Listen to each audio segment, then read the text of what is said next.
Welcome to the Seasonal Podcast. I'm Lane. I'm Holden, and on this episode, it's a little bit of an offshoot. What were we trying to do before Oh, we were this gonna do a happened? review for Invisible Man, but Yeah, they took it off. Was it HBO Max? yeah. They took it off HBO Max. Or maybe it just disappeared for some reason, because there's still a Google page for it. I looked up on Google after Well, I looked that. up on Google and it said the only place you could get it was Amazon or YouTube. Well, I looked up why isn't it on HBO Max, but there's still an HBO Max Google page link to it, but it just wouldn't pull up the movie. It's weird. Like, I guess it's just not on HBO Max anymore, and that's fucking... I tried looking for it, but it said the only way to get it was to rent it, and I was just like, let's just do a movie that's on HBO Max. So we're doing Joker. Yeah, we're doing Joker instead, because I had watched Invisible Man a couple weeks ago, and I really liked it. And I wanted to cover it really bad, so I told Lane to watch it, and then he was going to watch it today. Yeah. And then it wasn't on HBO Max, because I was going to rewatch it today as well and take more in-depth notes. It's not there. It's just not there. So those plans were scrapped, and we're doing Joker instead, because Joker is still on HBO Max, thank God. And it's one that we're both familiar enough with already that rewatching it would be fine. Yeah, we went and saw it in theaters, didn't we? Yeah, back in October 2019. It was came out, but yeah. It was on October 19th, I think. It was only a few days after I turned 18.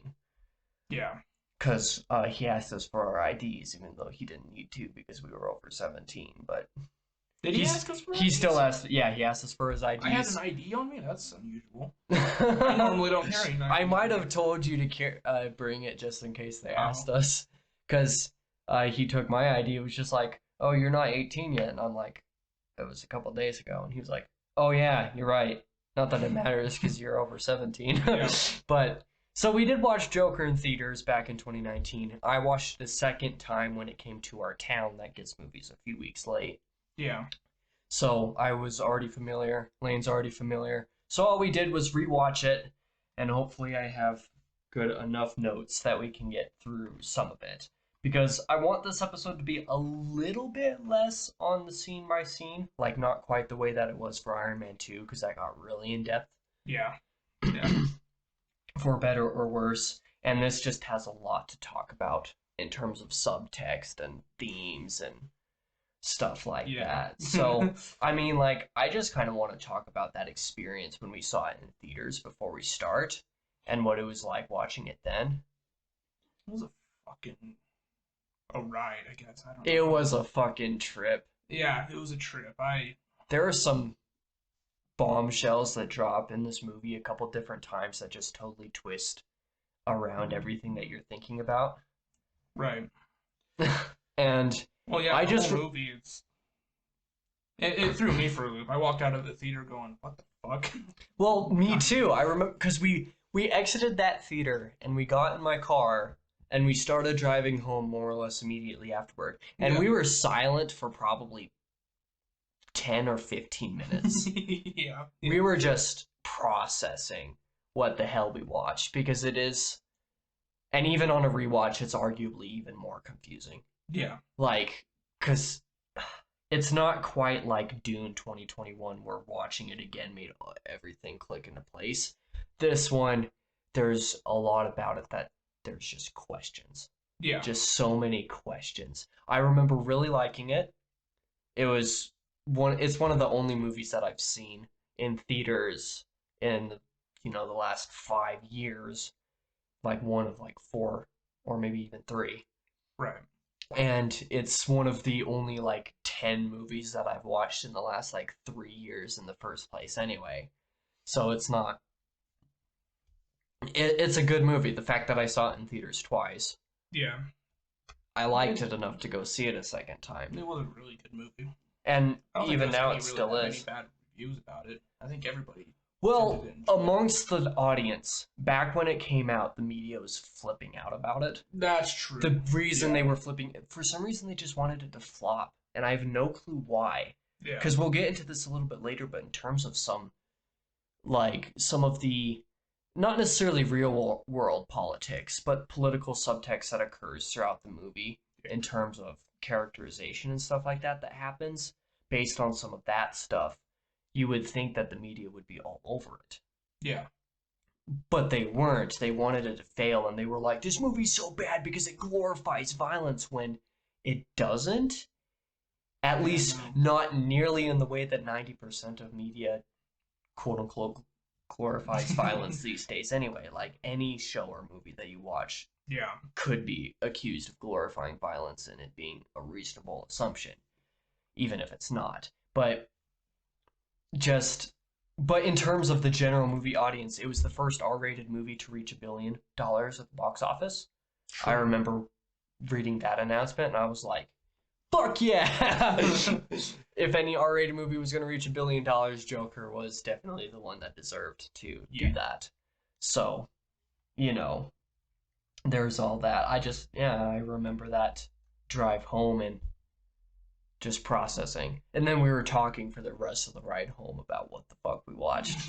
Which, that ride home from that theater was only 45 minutes and like 15 minutes of it was just us being silent. This episode of the podcast is going to be a little bit longer than a half hour of us talking about what the fuck we watched. Yeah. But yeah, so sorry if this episode is going to be a little bit more rough, just because this was kind of throw together plans to record something since we were planning to record and what we were going to wasn't going to happen. Yeah. And I didn't really want to watch Attack of the Clones today, so. Yeah. And now let's just get right into what actually happens in the movie. Well, it starts out with him applying his clown makeup. Applying his clown makeup, and then forcing himself to smile. And the tear. And eating the tear. And then it goes to him being outside, with the sign. Yeah. It's almost kind of eerie, the way that it opens out with the forcing himself to smile and him crying, because you realize just right off the bat, this guy has a problem. Yeah. You don't know what, but, you just know right off the bat because of that. It jumps right into Arthur doing his clown routine in the streets, flipping the sign around, doing it with this pianist on the street as well. I guess it's whatever he does is they do musical clients and they do signs or whatever. I'm not sure entirely what the reasoning for it is, but it's some sort of something that he does for his job. But then these kids come by and they steal his sign. Yeah, people make fun of him. The kids come by and steal his sign. Yeah. And they run off. And he chases them. Yeah, which I wouldn't know, but They don't just jaywalk, they J-run. They cross in the middle of the fucking street in front of all these cars. He chases them. The kids lead him into an alley. Yeah, and then where he runs down the alley, they hit the sign up against his fucking head. Like, they fucking they break that goddamn sign over his face. Yeah. And then he's on the ground and they're just kicking him. They basically just jump him. Yeah, and you see a scene not too far in the future where it's just all purple in this spot of his back. Yeah. It very obviously calling back to him getting jumped, but they just kick him. Luckily, this movie, because I'm just going to say this one more time, the way the media tried to say that this movie glorifies violence is weird to me, because this specific instance of the kids jumping him, it is way shorter than you would expect for it to be. It's only for like 6 seconds that they're kicking him and then they run off. Yeah. And then you just see him all curled up there. The score is pretty cool because it's just really dark and eerie. Yeah. Type of stuff. And it plays this motif as the camera's pulling out and he's just kind of crunched up and, going into a fetal position and everything. It's kind of a simplistic type of beauty in this shot, even despite how sad it is. Yeah. Like, it does a good job setting up you trying to be sympathetic for, feeling for Arthur Fleck as this main character right off in the beginning, not knowing anything else that's going to come later, because as the movie goes on, that sympathy gets a lot more complicated. Yeah. Yeah. To say the very least. So then after this, you see it's Arthur in a therapy session where he's just laughing uncontrollably. So, and with how long he's fucking laughing, Joaquin Phoenix did a very good job with this goddamn laugh. He did a good job. It's overall. He did a very good job with this character. Really phenomenal acting. Like, really, really good performance. And so he's just laughing in this therapy session for like a full ass minute and a half. And his therapist is just silent, staring at him for a while. It goes for a good long time. Then after he's finally done laughing, the therapist asks Arthur to show her his journal because she had asked him apparently in their last session together that to bring his journal. That's where he's supposed to write everything. Yeah. And then he mentions he's also using it as like a place to write his jokes because he wants to be a stand-up comedian. Yeah. And where she goes, I don't think you're right. I don't remember you telling me this, or I don't think you told me this. And he goes, I'm pretty sure I did. Yeah, and they have this small, like, 2 or 3 times back and forth where he says, I'm pretty sure I told you I'm pursuing a career. Yeah. And then she says no. Yeah. So they have that kind of discussion. And then the shots in the journal show some pretty crazy and gnarly stuff. It's all really unclear what it actually is, except for one semi-bolded line where it's like it was written over a couple times. Yeah. And it's the joke, I just hope my death makes more sense than my life, with the sense being the like pennies, yeah. Coins. Which can be a good joke in some terms of dark humor, but when you're a therapist, that's not exactly a great joke to see in someone's notebook. You're failing as a therapist if you're that, or your patient is just really fucked, because on some of the other pages you see some like random fucked up photos that don't really mean. I'm sure if you were to stop and do like a frame by frame, you could see some stuff in them that would mean something, but there's some photos, lots of scribbles and writing. It's just really disconcerting to see. Yeah, just a notebook where you write shit in. Yeah, and because the therapist then reads this joke out loud. Yeah. And Arthur kind of laughs it off. And you just kind of realize what kind of a mental headspace Arthur is in, especially me, because this is going to be a little bit more personal in some ways, because I'm somebody who deals with a lot of mental health problems. Yeah. Yeah.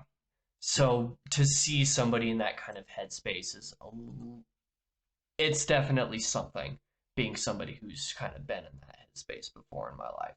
Yeah. So there's that. And then the therapist just straight up confronts and asks him, does it help to have someone to talk to? Because this is a very common question amongst people who feel depressed, like are suicidal and whatnot, is does it help to have somebody to talk to? For some people it really helps. For some people they just can't do it. Like, it's a really case by case situation.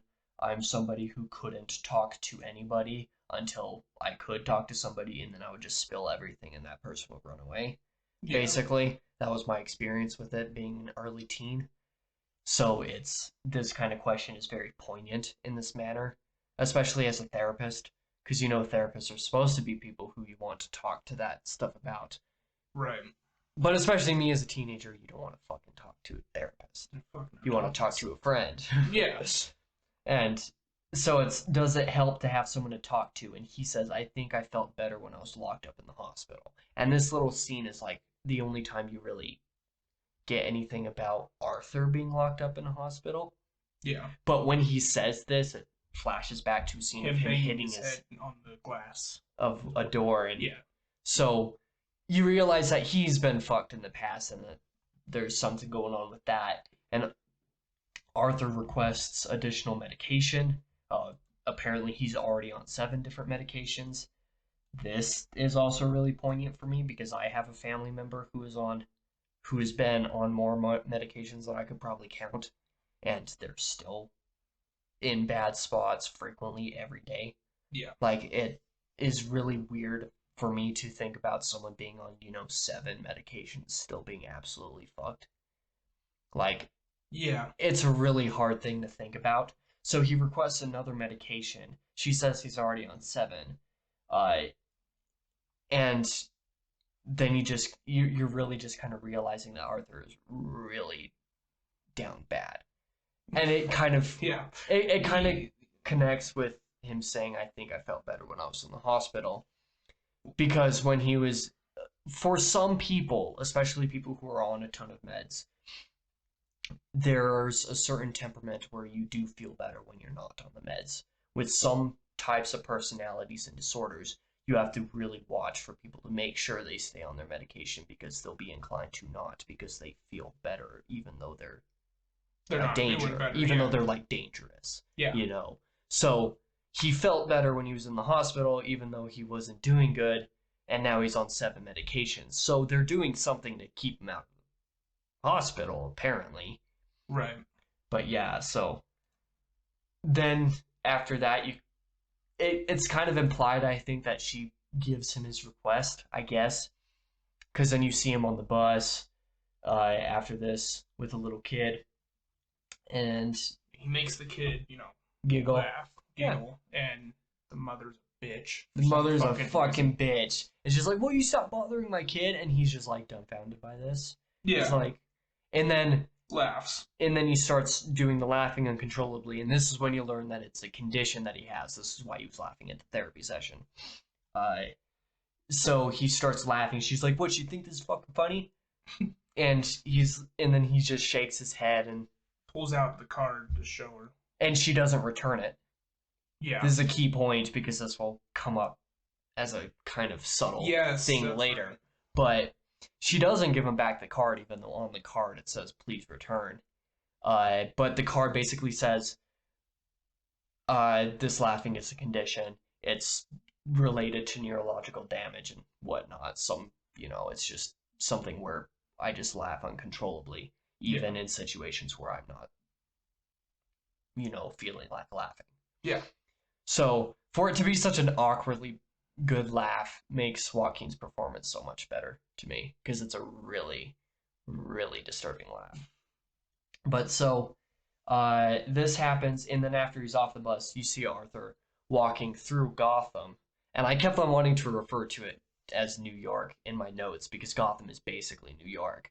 That's where they filmed it. So. Yeah, and anytime they film a big city in movies, it's always it's usually New York. Yeah, that and Gotham is analogous to New York in DC universe, like for all intents and purposes, it is New York City. But so he's walking through Gotham, and you get a bunch of these great shots in the coming night, like as it's getting dark and stuff. And I remember watching a behind the scenes thing about what they did with color grading for the scene, and it was really interesting.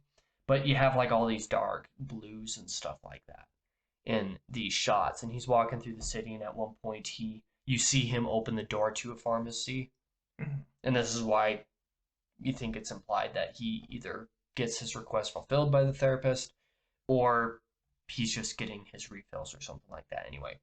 Right. So he grabs these, but I like that they did this because you see him opening the door and entering the pharmacy, but you don't see him in the pharmacy. There's no conversation there. There's nothing that takes place there. Immediately after he walks in, it cuts to him walking around the corner with the pharmacy bag in his hand. Show more, say less. And then you get a couple shots of him walking up these stairs that appear several times throughout the movie in multiple different contexts. Yeah. And then he gets to his apartment, and he enters, and he starts taking care of his mom, like this is kind of a routine for him. His mom isn't exactly mentally stable either. Yeah, she isn't exactly very great herself, so the fact that Arthur is the person taking care of somebody in the condition that he is says something about the condition of at least this specific household. Yeah. So his mother basically tells him that, or asks him if he checks the mailbox, because it's something he does every time he comes home too, is puts a key into their apartment mailbox, turns it, opens it to see nothing, closes it, and locks it back up. Because apparently his mother, which is named Penny Fleck, has written to Thomas Wayne. So this is kind of a foreshadowing thing. You hear about Thomas Wayne a lot in this movie. Yeah. But she's written to Thomas Wayne because she's perhaps the richest man in the city, but she claims to have worked for him years prior. At least in the scene, that's what she says. Apparently, Wayne is running for mayor, and you get glimpses of Penny's condition when she's in bed, basically, and says, everybody says he's the only one who can save the city. Yeah. And it's a conversation that she says because she's really hoping for him to run for mayor, I guess, and to send a reply to her letters. But then when I thought this was kind of funny when Arthur says, "Everybody who? Who are you talking to?" Good question. But then she says, "The people on the news." Well, everybody on the news says this. Right. So, and this is kind of a conversation that you can start to have. Well, quite frankly, the way that news impacts lower class individuals, people who have nothing else, Mm-hmm. it can be a very strong type of influence that the news can have on these people. And I think that's why you see the way that the media aligns with certain things and the way that they talk about certain things specifically because of lower class individuals, and why you see some messages being portrayed. And this is kind of a real life thing, but even in the movie, it's definitely one of those underlying topics that it's trying to talk about here. And then the Murray Franklin show starts at this time, a show that Arthur apparently really wants to be on. Yeah, doesn't he like look up to Murray, or like... Yeah, he really looks up to Murray, but it goes into this scene that is clearly Arthur's imagination. Yeah. And this happens a lot. But as you get further into the movie, it becomes less and less clear what is his imagination and what isn't. Yeah. But it goes into this scene where it's in Arthur's imagination, where Arthur is in the live audience of Murray's show, as he and his mom are on this bed watching the show. Murray walks onto his set in this little daydream that Arthur's having. And then he's making a joke, but Arthur, in the middle of the daydream, says, "I love you, Murray." But then Murray points him out and talks to him, and he's, like, strangely confident in the scene. And then he comes down. That's how you know it's kind of like a daydream. He's confident. Yeah, that's how you know it's in a dream. He's confident. He's not, like, stumbling over words or what he's thinking or anything like that. Which is kind of important, which I didn't realize the first time watching this movie. Yeah, but... same. Yeah. Because you really don't realize it, because you're like, is he in this audience or what? Right. Until after this small scene, it goes back to him sitting on the bed, and it's in this dark, blue-toned room. And this is one of the ways that you can sometimes decipher between what might be an imagination or not. When it's imagination, it's warmer tones, it's warmer color grading, it's warmer color palette. Yeah. That's not to say that when it's not his imagination, it's always colder, darker palettes. And I think that's part of the purpose, is to confuse you, so that you're not sure what is and what isn't his imagination. But generally, if it's his imagination, it's warm color grades. Yeah. And when it's not his imagination, it can be anything. I didn't even notice that. I was surprised you picked up on that. So this was something that I noticed in my second watch. I was like, okay, well, some of these scenes are just really bright in terms of tonal. The movie does a good job at that. Yeah, especially as it gets further on, because like I said, it gets harder and harder to decipher what's his imagination and what's not. Yeah. And part of this is because of the way they choose to do the color grading. Not everything that is his not everything that isn't his imagination is darker color palette. So some of it that's the warmer colors and whatnot, you're like, okay, so this is imagination, but then you're like, well, no, that's not, because this ties into other stuff that's happening. The movie just throws you for a loop. So you don't, we'll get into that it just further, throws you for a loop over and over again. Yeah, it just happens. And, like, this is the first scene in the movie that's really hard for me to watch personally, being somebody who's really socially awkward, and especially autistic, because when it comes to imagination and whatnot, that's a key component of being on the autism spectrum, is just kind of being lost in your own little world, generally. Yeah. So this is one of the scenes that's really hard to watch. It's just Arthur talking on the Murray show in his imagination. But it's one that connects with me personally, because being autistic, that's something that I do a fuck ton, is daydream and come up with fantasy scenarios that, would never happen, and even if they did happen, would never go the way that my brain wants them to. Right. Because that's just kind of how the imagination works. It's part of the reason why I like to write. Yeah. And create stuff, because I can just go whichever fucking direction my brain wants to go. But I feel that. yeah, and then after this scene, is back to where the beginning started, with him at the mirror in his at his work, I guess. So this next scene is back at his work, but instead of in front of the mirror, he's shirtless and he's kind of like hunched forward like and you this. get to see the bruises. And you see the bruises on his back. And isn't this where his coworker gives him the gun? Yes. Yeah. Something that I did want to point out is I'm a very skinny dude, like very small, very bony. Yes. So to see Joaquin Phoenix just kind of hunched forward like this, and his spine is just sticking out of his back, and his shoulder blades are sticking out, and everything's just kind of, you can see his ribs in the back, which isn't typically something that you can see. You can usually see it at the bottom and the front, but not in the back. So the fact that you can see all this here is like, that's me. But then Randall, one of his coworkers, gives Arthur a gun. Just like, you got to protect yourself out there, because Randall says, well, I heard that you got jumped by all these kids. Why the fuck would you give someone like Arthur a gun? Well, that, and Arthur straight up says, I'm not supposed to have a gun. And he says this whisperingly. Yeah. Like, I'm not supposed to have one. This is pretty fucked. Yeah. And then another coworker, the dwarf guy, I forgot his name. Gary. That's his name. Gary. The dwarf. Comes out from the boss's office, I guess, and says, Arthur, the boss wants to talk to you. Hoyt, I guess his name is, if I remember that correctly. I don't know why I'm remembering these names as well as I do. That's not normal. I have a hard time remembering names, so. Fair enough. But he's called to the boss's office, and then this is when, like, Randall and a couple of the other guys make fun of the dwarf. They do that a couple times. Yeah, they do it a couple times. It's funny. It's legit funny. And you get more of Arthur's unsettling laugh, just forcing this out. Oh, yeah, because it's when he's leaving the room, he's laughing, and then it just cuts off when he enters the hallway, and it's kind of creepy. Yeah. In a way. So that happens, and Hoyt basically accuses Arthur of lying about being jumped. Because... And he just stands there smiling, like...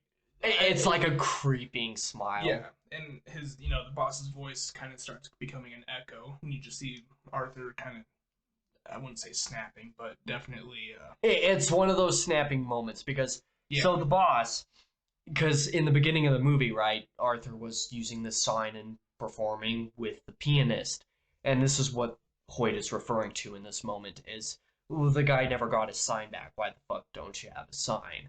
And Arthur's didn't you hear I got jumped, or I chased the kids who took it, and he was like, oh, that's bullshit and whatnot. It's just like, just give him this fucking sign or we're gonna have to take it out of your paycheck.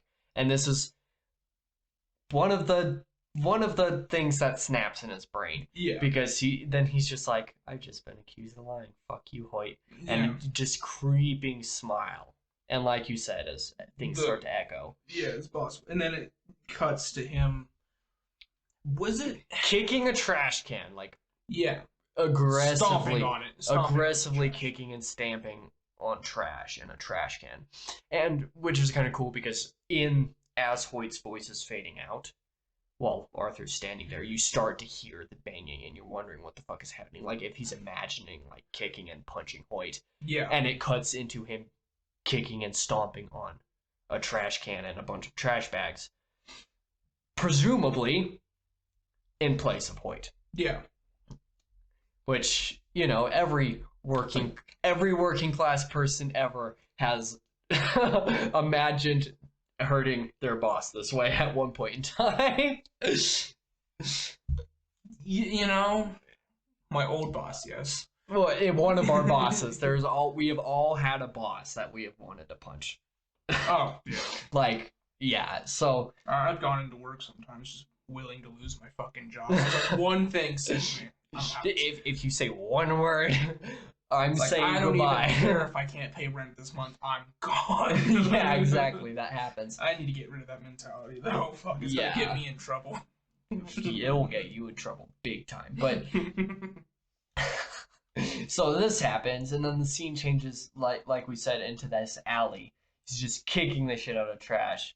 Then we see him again, as in earlier, going back home, checking the mail, going into his apartment. But this time, he enters the elevator, and as the elevator's door is closing, this woman, who's named Sophie, the only reason I know she's named Sophie is because it said so in the subtitles. For some reason, the dialogue in the movie is so quiet that I couldn't hear it at work because of the fans and stuff going on. So I had to turn on subtitles. I hate watching movies with subtitles, but I had to because I couldn't hear. But anyway, so Sophie kind of yells to make sure that he keeps the door open, so he opens the door with his foot. And this is a really fucking awkward. Well, he just kind of stands there for a minute. And then Sophie talks to her daughter. You know, it's like the worst place ever. Didn't the elevator stop, or was it like... Yeah, it seemed like it stopped or something like that. So Sophie's just like, isn't this place just awful? Yeah. Like, making small talk to Arthur. You know, because she's obviously in a similar situation in this really low income housing in this shitty part of town. And Arthur stands there quietly until Sophie just, does this. Yeah, does a fake cock gun and shoot, because her daughter just starts repeating it for the next couple minutes, and props to that little girl's actress. Because it's so cute and annoying at the exact same time, because she's just like, yeah, isn't this place just awful, mommy? Right, mom?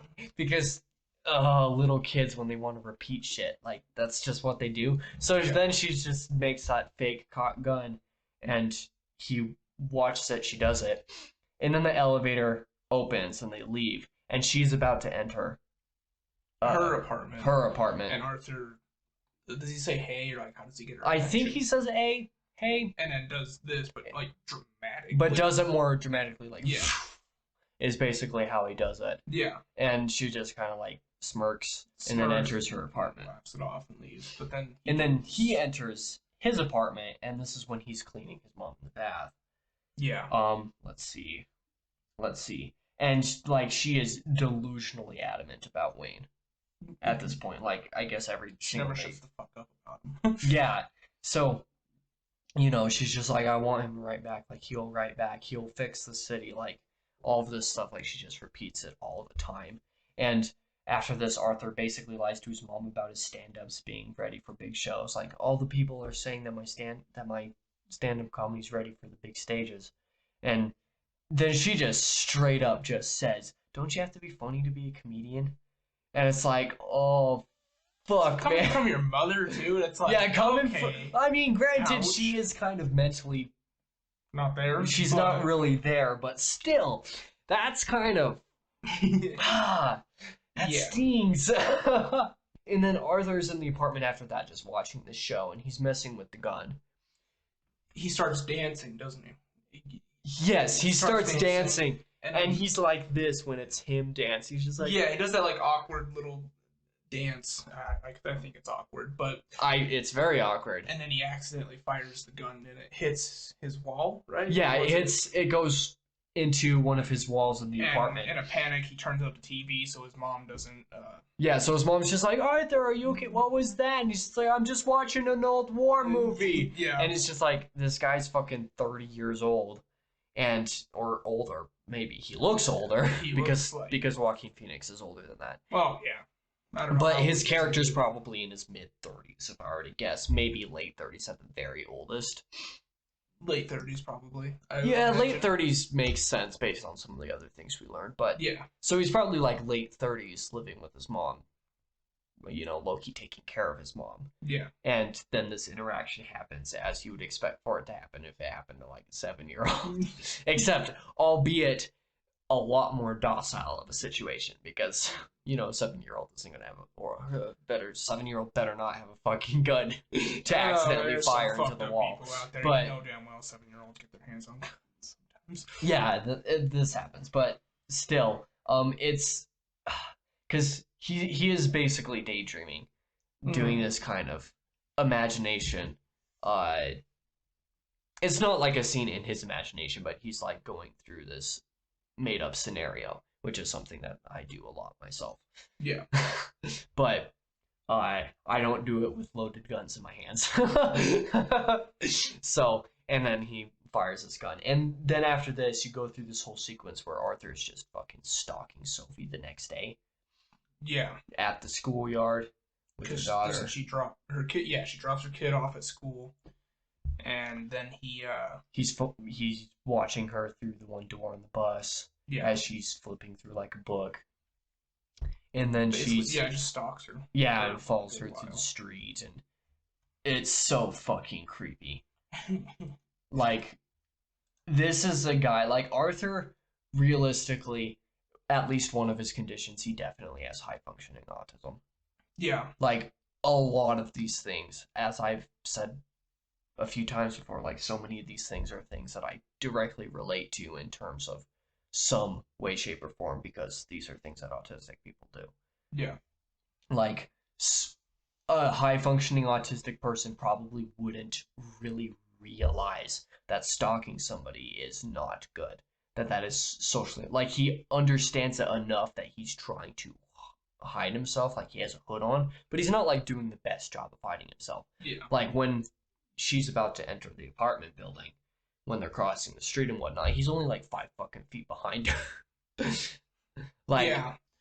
And he's just one random guy standing outside a schoolyard fence. Like, he's not doing a great job of hiding himself, but he understands enough to know that he shouldn't be doing it, but it's not clicking enough that he really shouldn't be doing it.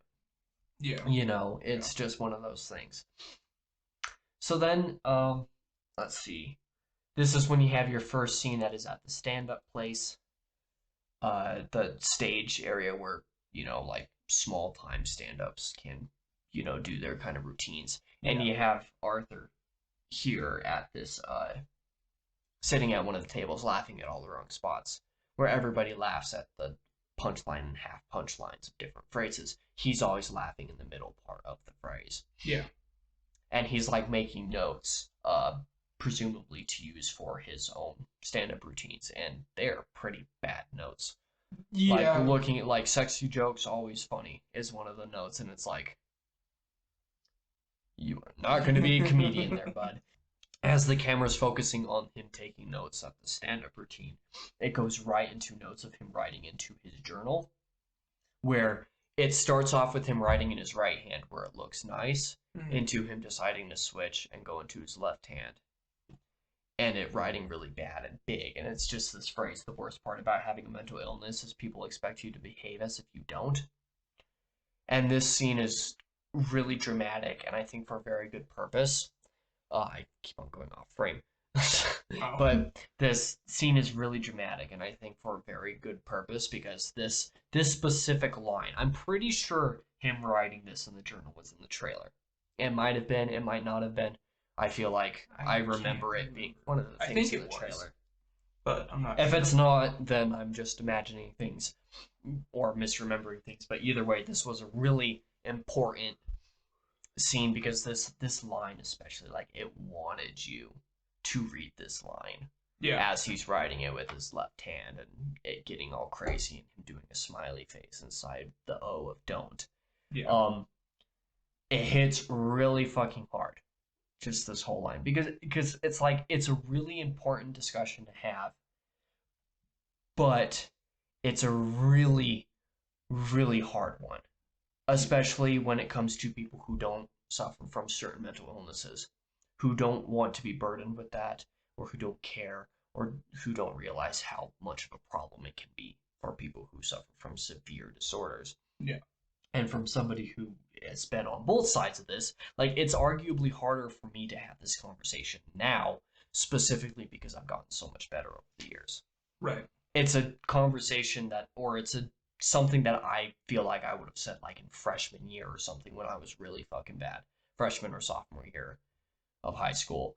Just the worst part about having mental illness is having people expecting you to behave like you don't. Yeah. Because it's really, really true. It really is. And honestly. Sorry.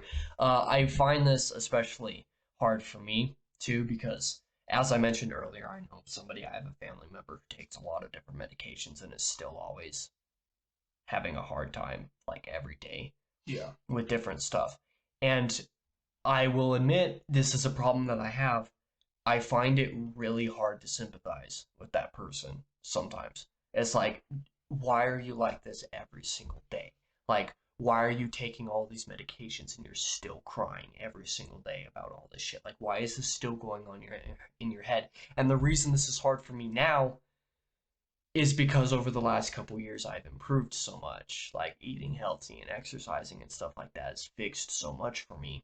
Right. But this other person is so far gone and it's been such an issue for so long that even though they eat healthy and they exercise semi-regularly and stuff like that, it doesn't just fix it for them because they're so far gone in terms of how long it's been a problem and the severity of the issue and whatnot.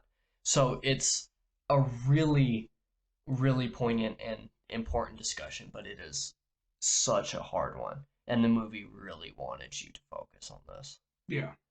Like, it really wanted you to point it out and remember it. And then it's after this, when it's after he writes this down in his journal, that you hear the doorbell buzzing pretty aggressively, as the subtitles put it. I and have subtitles on, so. And you notice the color shift, as I mentioned earlier, about the imagination. And Arthur goes to the door and opens it, and Sophie's there. Yeah. And she asks him if he was following her. And you can tell this is in his imagination specifically because of this conversation. Like, it's meant to be a little bit more borderline. Right. But this conversation specifically, you can tell is in his imagination because he basically admits right off the bat, he says, yeah. And I can't remember what she says after that. Oh, she says, I figured it was you. I figured it was you. The only thing I remember about that is just like, I thought you were gonna like rob me or something. He's like, well, yeah. I have a gun. Yeah. So she was like, I figured it was you, and then said, I was hoping you would come rob me. He was like, I have a gun, I can come by tomorrow. And then she like chuckles and laughs and says, you're funny, Arthur. So this is in his imagination. Just her laughing and saying, you're funny, Arthur. And then he says, you know, I'm a comedian. You should come to one of my stand-ups sometime. And she's like, sure, just tell me when. This isn't going to fucking happen if someone discovered that you're stalking them. Yeah. Especially if you admit it right off the bat. Like, yeah. So this conversation, you know, is his imagination. But it's still a little bit more borderline. But it's still an important one. I didn't catch it was his imagination the first time I watched this. Yeah, same. That's why... Like, a lot of these scenes that happen in his imagination, you don't know are in his imagination until, like, 3/4 of the movie, and then you're just questioning. Everything. That's why we were so silent on our ride home. Yeah. Like, it's so good. But then this is one of the worst moments of the movie, because immediately after this, it's him performing at a children's hospital. And he's dancing, stomping his feet, and then when he goes to stomp his feet, one time the gun slides out His gun slides out of his pant leg onto the floor, and he goes to pick it up, kicks it, then actually picks it up, and then just kind of stands there awkwardly. And one of the kids giggles. One of the younger ones, like. Well, I mean, yeah, I giggle too. I was like, I don't know how to act in this situation. Like you immediately see all of the nurses and whatnot, and they're just like. It's like, okay, you don't bring a gun to a fucking children's hospital. Yeah. Like, and again, of all places to have and again, this is something that I wouldn't necessarily say I would expect an autistic person to do, but it makes sense for somebody with high functioning autism to do this. Like, it just wouldn't click in their head that that's not He probably still acceptable. has it in his mind that he has it for protection. Yeah. And he didn't really think about it. He just has exactly. It it's probably just one of those things that just flies right over his head because that's what happens when you have autism. A lot of things, like, and I'm saying this sincerely, like, a lot of things that make sense right off the bat for most normal people can just fly right the fuck over your head if you have autism. Some social aspects of things, like this is where I struggle the most still, is some aspects of being social. Mm-hmm. some things just fly right the fuck over my head. Like sometimes some of them I don't even notice. Like I don't even notice if I'm doing something wrong, and my mom's just like, Holden, and I'm like, what? You know what's funny? Sometimes I do that, and then like a couple hours later, I'm like, fuck. Well, sometimes it's just not being super experienced and stuff, and I get that too because I have social anxiety as well. Like, so it's not, having autism and social anxiety combined isn't exactly fun. But it is one of those things when you have autism, and even my autism is only like a mild to moderate. Yeah. Like like a couple aspects of it are still moderate, but most of it's relatively mild. Like most people, if they meet me, wouldn't realize I had autism unless I told them or they knew somebody who had similar mild autism symptoms like me. Yeah. So it's one of those things that... But yeah, basically what I'm saying is some things that just make sense to any normal person just doesn't click for an autistic person. Some of it just does not click, which can be really bad. And in this situation, in this movie, it's really bad because Arthur probably just doesn't click. It's not okay for him to have a gun on him. And then he says it when Randall gives him the gun, like, I'm not supposed to have a gun. But then he just kind of fixates on having it. Yeah. And just the idea of taking it to a hospital probably just doesn't even cross his mind. Like, that's most likely until he drops it. I'm sure, like, once he dropped it, he was like, oh, shit. Yeah, exactly, because you see him react immediately. Yeah. But... And then... This is arguably the most pivotal moment of the movie. After this, you see him in a phone booth. And he gets fired. And he gets fired by Hoyt. And he's just like, no, I love this job. And Hoyt's just like, why the fuck did you have a gun at a children's hospital? It's a prop. It's a part of my fucking act. And this time he says, bullshit. Bullshit. You're like, and this time it is bullshit. He's fired on the subway or at this phone booth. And he, after hanging up the phone, after Hoyt says you're fucking fired, he slams his head. Into the glass, and it's just cracked. And then he's on the subway. Where... Still in this clown garb. Yeah. Where there's a woman and 3 Wayne Enterprise employees. Yeah, that's right. And they're harassing this woman. Yeah, they're harassing this woman. One of them's trying to give her his fries. Yeah. And they're just harassing this woman. And at one point...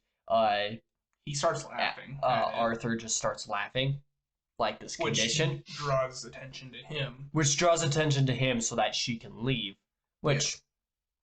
Do you think he did that on purpose? Or? I don't think so.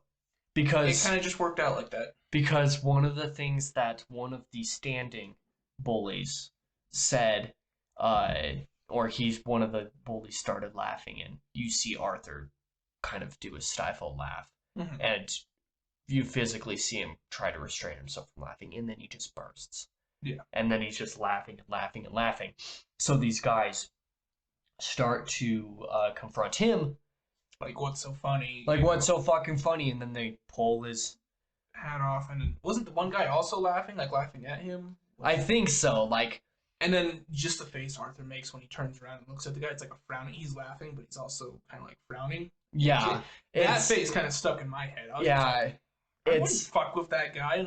If you're alone on a subway and you see a guy in clown makeup and whatnot laughing uncontrollably, that's I leave. Exactly. I would leave. I mean, that's arguably just as much the reason why the woman left as the people harassing her. Yeah. To be honest. Because maybe they thought because there's 3 of them and 1 of him, they could do it. But I don't know. You see a clown laughing on a subway, and you don't do it. You don't fuck with that. Yeah, but they fuck with it, and he pulls out his gun and shoots 3 shots and gets one of them in the back of the leg. Yeah, so he kills the 2 basically on the subway, and the one runs and tries to Arthur doesn't chase him immediately. No, because he runs into a different car. Yeah. And they're about to enter this train station. Yeah. And this guy who's been hit in the back of the leg or something because it's making him limp, is slamming against the door. It's just like, open fucking door, like, let me the fuck out. Yeah. And then the doors open, and they're just kind of both standing there, like, and Arthur's aiming the gun on both sides to try to catch him. He's waiting to see, waiting for him to come out, and then he sees him leave as the door's shutting. Yeah, he walks out, and he's limping to the stairs, and as he gets to the stairs, Arthur fires one shot at his back. And then goes up behind him as he's, still, like, alive, kind of reaching for the stairs, and then shoots, was it 2 shots? 2 more shots. 2 more shots, and then 2 more after that, but it doesn't, because he ran out of ammo. Yeah. So you can hear the trigger clicking, but nothing else is coming out. And so he kills these 3 guys, and then he just runs. Yeah. So where does he run to? Because this is where he starts dancing, right? Yes, so he's running through part of the town, like some more cool shots where you see this kind of dark colored mood of the streets and whatnot. And somewhere he walks into presumably like a rest room area type thing, like a public bathrooms or something. That's what it is. Like, it's not entirely clear what the location is, but he enters in this and presumably locks the door or something. He drops his shit. And then he just starts dancing. Yeah. In this bathroom. The blank expression on Joaquin's face performing this, with the blood on his nose and down his neck. Yeah. As he's kind of doing this pose and stuff, it is so goddamn creepy. Like, it, especially since Arthur's movements in this are very graceful. Far more graceful than you would think is realistic. So then you're like, well, is this in his head? Right. But then you're like, well, it's probably not because it's super dark, moody. Yeah. So why is he so graceful in this kind of jerky motion? It's kind of a juxtaposition, and this movie uses a lot of juxtaposition in this way. Yeah. Do you even know what that means? Nope. Juxtaposition is where you have 2 things that go together that typically would not. Okay. Where you're placing 2 things together. So Arthur's dance in this moment is really kind of jerky in the way he's making the movements, but it appears smooth. It's kind of a juxtaposed motion. Okay, that makes sense. And there are a lot of scenes that happen after this that are strictly juxtaposition, where it's like this versus this, but they're connected. And yeah. So this happens a lot, but you have just the idea that maybe this is fake, but you don't know if it is, but the dance is so creepy. And but then it is fake after this, when after this he goes back to the apartments and he just enters right into Sophie's apartment and kisses her. Yeah. You just get done killing 3 guys, and the first thing you want to go do is make out with your girl. Yeah, exactly. I mean, yeah, that's funny. And this happens, and you're just like, okay, what the fuck? But because of the last scene where he invites her to, come to a stand-up routine, you're not 100% sure if this is real or fake or not. You're just like, this doesn't seem realistic, but you're believing it's real. You later realize that it is absolutely 100% fake. Yeah. And if you're watching really intently, even on a first watch, you're like, okay, this is not really real. My first watch, I thought this was all real. I didn't really think. And I thought so too at first, but I wasn't watching like super intently. It's a shocking scene to have Arthur just fucking murder these 3 Wayne employees. And then go start making out with his girl that he likes. Yeah, and it's like, just a crazy scene. And like, this is juxtaposition. You have him going from killing these guys to entering this like public restroom area, I think, and just dancing, and then just confidently going right up to Sophie's door and knocking on it 3 times, her immediately opening it, and then him going in and they're making out. She shuts the door. Yeah. But then after this, Arthur is back at the place where he works, but this time he's gathering his shit. That's right. He's gathering his shit. He basically throws Randall under the bus because all the other guys are just like, why did you bring a gun to a children's hospital? Why the fuck would you do something so stupid? And he's like, well, maybe you should ask Randall. It was his gun. And he's like, wait, what the fuck, bro? I don't know what you're talking. Especially since when he got fired and he was on the phone with Hoyt before the subway scene. Hoyt said, and Randall just told me that you had tried to buy a 38 off of him. Oh, that's right. And so Randall's trying to keep himself safe because, they suspect that it was Arthur, but Randall's just like, well, nobody has to know, so he's basically keeping an end of his bargain. It's just like, well, it's not my gun. But then Arthur just straight up says, well, maybe you should ask Randall, it was his gun. And he's just like, well, what the fuck? And then as Randall's trying to respond, he honks a little clown horn and throws it behind him and starts to walk out. But then he comes back like 2 seconds later. Oh, wait, I forgot to punch out. And then he just punches this literal punch in and out clock on the wall until it falls off. It's rather comedic. This is probably the funniest thing that Arthur does in the whole movie. True. It is the wittiest thing that he does. And then going home, you see this other... and this was what I commented, you see this other rather well juxtaposed shot of him crossing under a sign going down some stairs that says, don't forget to smile, and him using something like a big Sharpie or something and crossing out forget to, so it says don't smile, but it's like a happy song underneath, and you can tell he feels kind of like liberated in a way. So it's a really juxtaposed nature, like between what's actually happening and the way that it seems to feel in the moment. But then he's home and Thomas Wayne is on the TV talking about the employees that got shot and calling Arthur and basically everybody like him clowns. He kind of takes a shot at the lower class. Yes, he takes a big message, which is strictly contrasted to Penny's belief. Yeah. That he's the only one that can help us. Well, he's like, they're all clowns and I'm the only one that can save them. And it's basically, it's... How the fuck are you going to call people clowns and expect them to support you? Well, it's kind of, if we're being real, not to get super political, but it's a very stereotypical portrayal. That's the word. It's a very stereotypical portrayal of what, the media in modern America would paint a rich person to be like. Yeah. Just so it's kind of the stereotype of what the big rich man in Gotham would look like.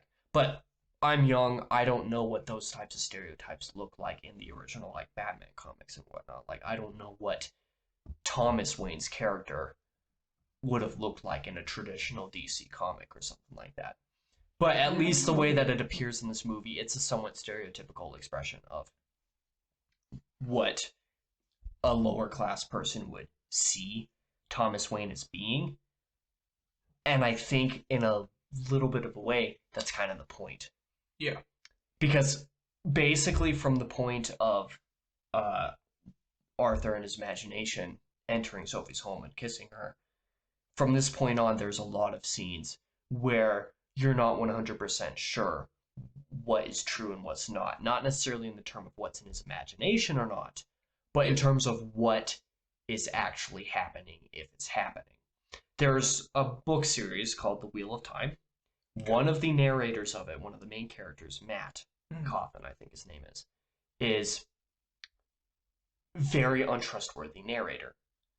There are some things that happen that when you see through his POV in certain sections of the book, you realize he's lying. And you as a reader know he's lying, but not everybody around him knows he's lying. So there are several instances in this movie where you're not sure if what's happening on screen is actually happening or if it's what Arthur is projecting and what he sees as happening. Yeah. Where you're not entirely sure if it's an objective view of a certain scene or if it's Arthur's viewpoint of the scene, because those two aren't always the same. And it's a very handy trick that writers and other creatives can use, is if you have an untrustworthy narrator, what stuff can you kind of do with this? And when you realize that maybe Arthur isn't a fully trustworthy narrator in this instance, it really goes hand in hand with what's his imagination, what isn't. Yeah. It's this kind of scale of what's real and what's just completely fucking fake, and this whole scale in between. And it's really kind of cool. And yeah, I basically said this in the notes, and I didn't even realize it. While there's a lot of political subtext here, there's a real point to be made about Arthur being targeted by Thomas' words compared to Penny's constant praise for the man, because Penny's kind of delusional, and Arthur is inadvertently being targeted by Wayne because he was the murderer. Yeah. But Thomas Wayne doesn't necessarily know that. So when you see him be called a clown by Thomas Wayne, and he just kind of leans back and kind of laughs a little bit, and Penny's like, it isn't funny. Yeah. So here is where you realize, okay, well, some of the stuff isn't necessarily going to be fully accurate from now on, because what Arthur sees versus what actually happens aren't going to match. Yeah. It's a very, very nifty thing that this director did with what he was trying to do here. So then you get into the next scene where Thomas is again at Thomas. Why did I put Thomas? Where Arthur is again at therapy. Let's fix that. Where Arthur is again at therapy. Let's see. They're cutting her because she's no longer going to be able to help him, right? Yeah. They're cutting the therapy completely. Yeah. There's no more funding. No more funding and stuff. Or at least they're cutting funding, so that's some of the therapies having to be done, and she won't be working. Yeah. So they won't be meeting together. And he's worried about his meds. Like, how is he going to get them filled? Yeah. And this is a very important point. But even before this, before she's able to say this, like, Arthur's saying basically, like, I finally feel like I'm being seen. And she says, Arthur, there's some bad news I gotta tell you. And he's like, you don't really listen, do you? Just this whole monologue. If you don't feel like your therapist is listening to you, it does you no good.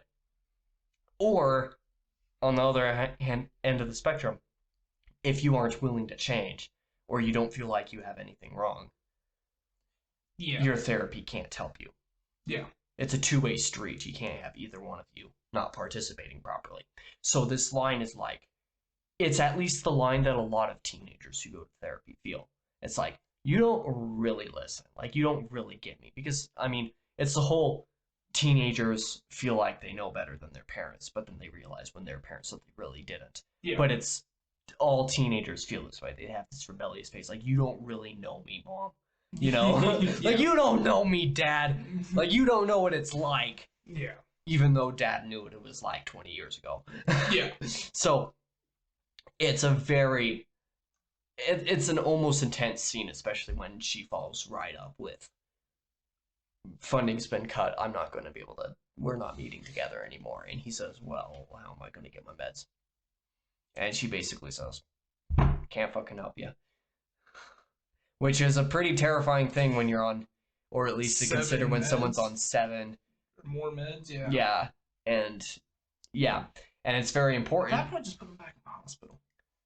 Honestly, yeah. It's better for him and the rest. Should probably put his mom into a nursing home at that point. Yeah. But then again, you get into the question, they can't afford it. Yeah, that's true. Because nobody can afford anything.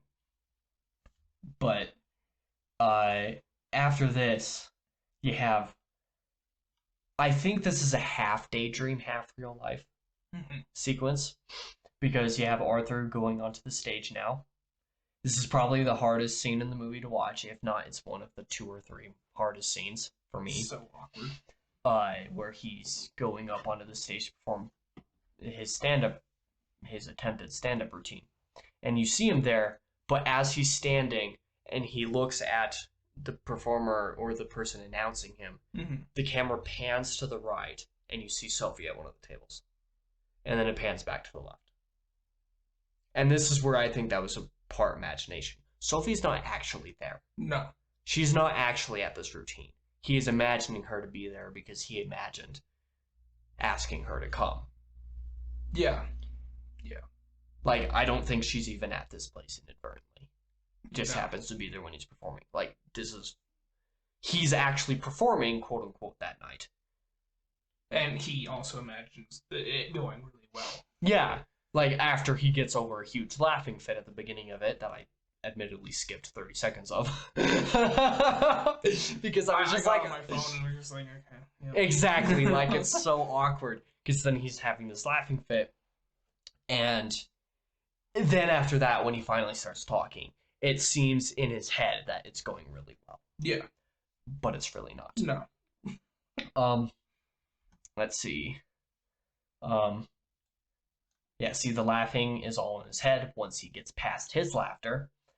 And then the fake scene continues with Sophie and him spending time together on the streets, like going through and him looking at like a newspaper that talks about the killing and him looking at it, just kind of smiling at it, and her popping up behind and basically saying that he is a perpetrator, as a hero, even though she doesn't know that he did it.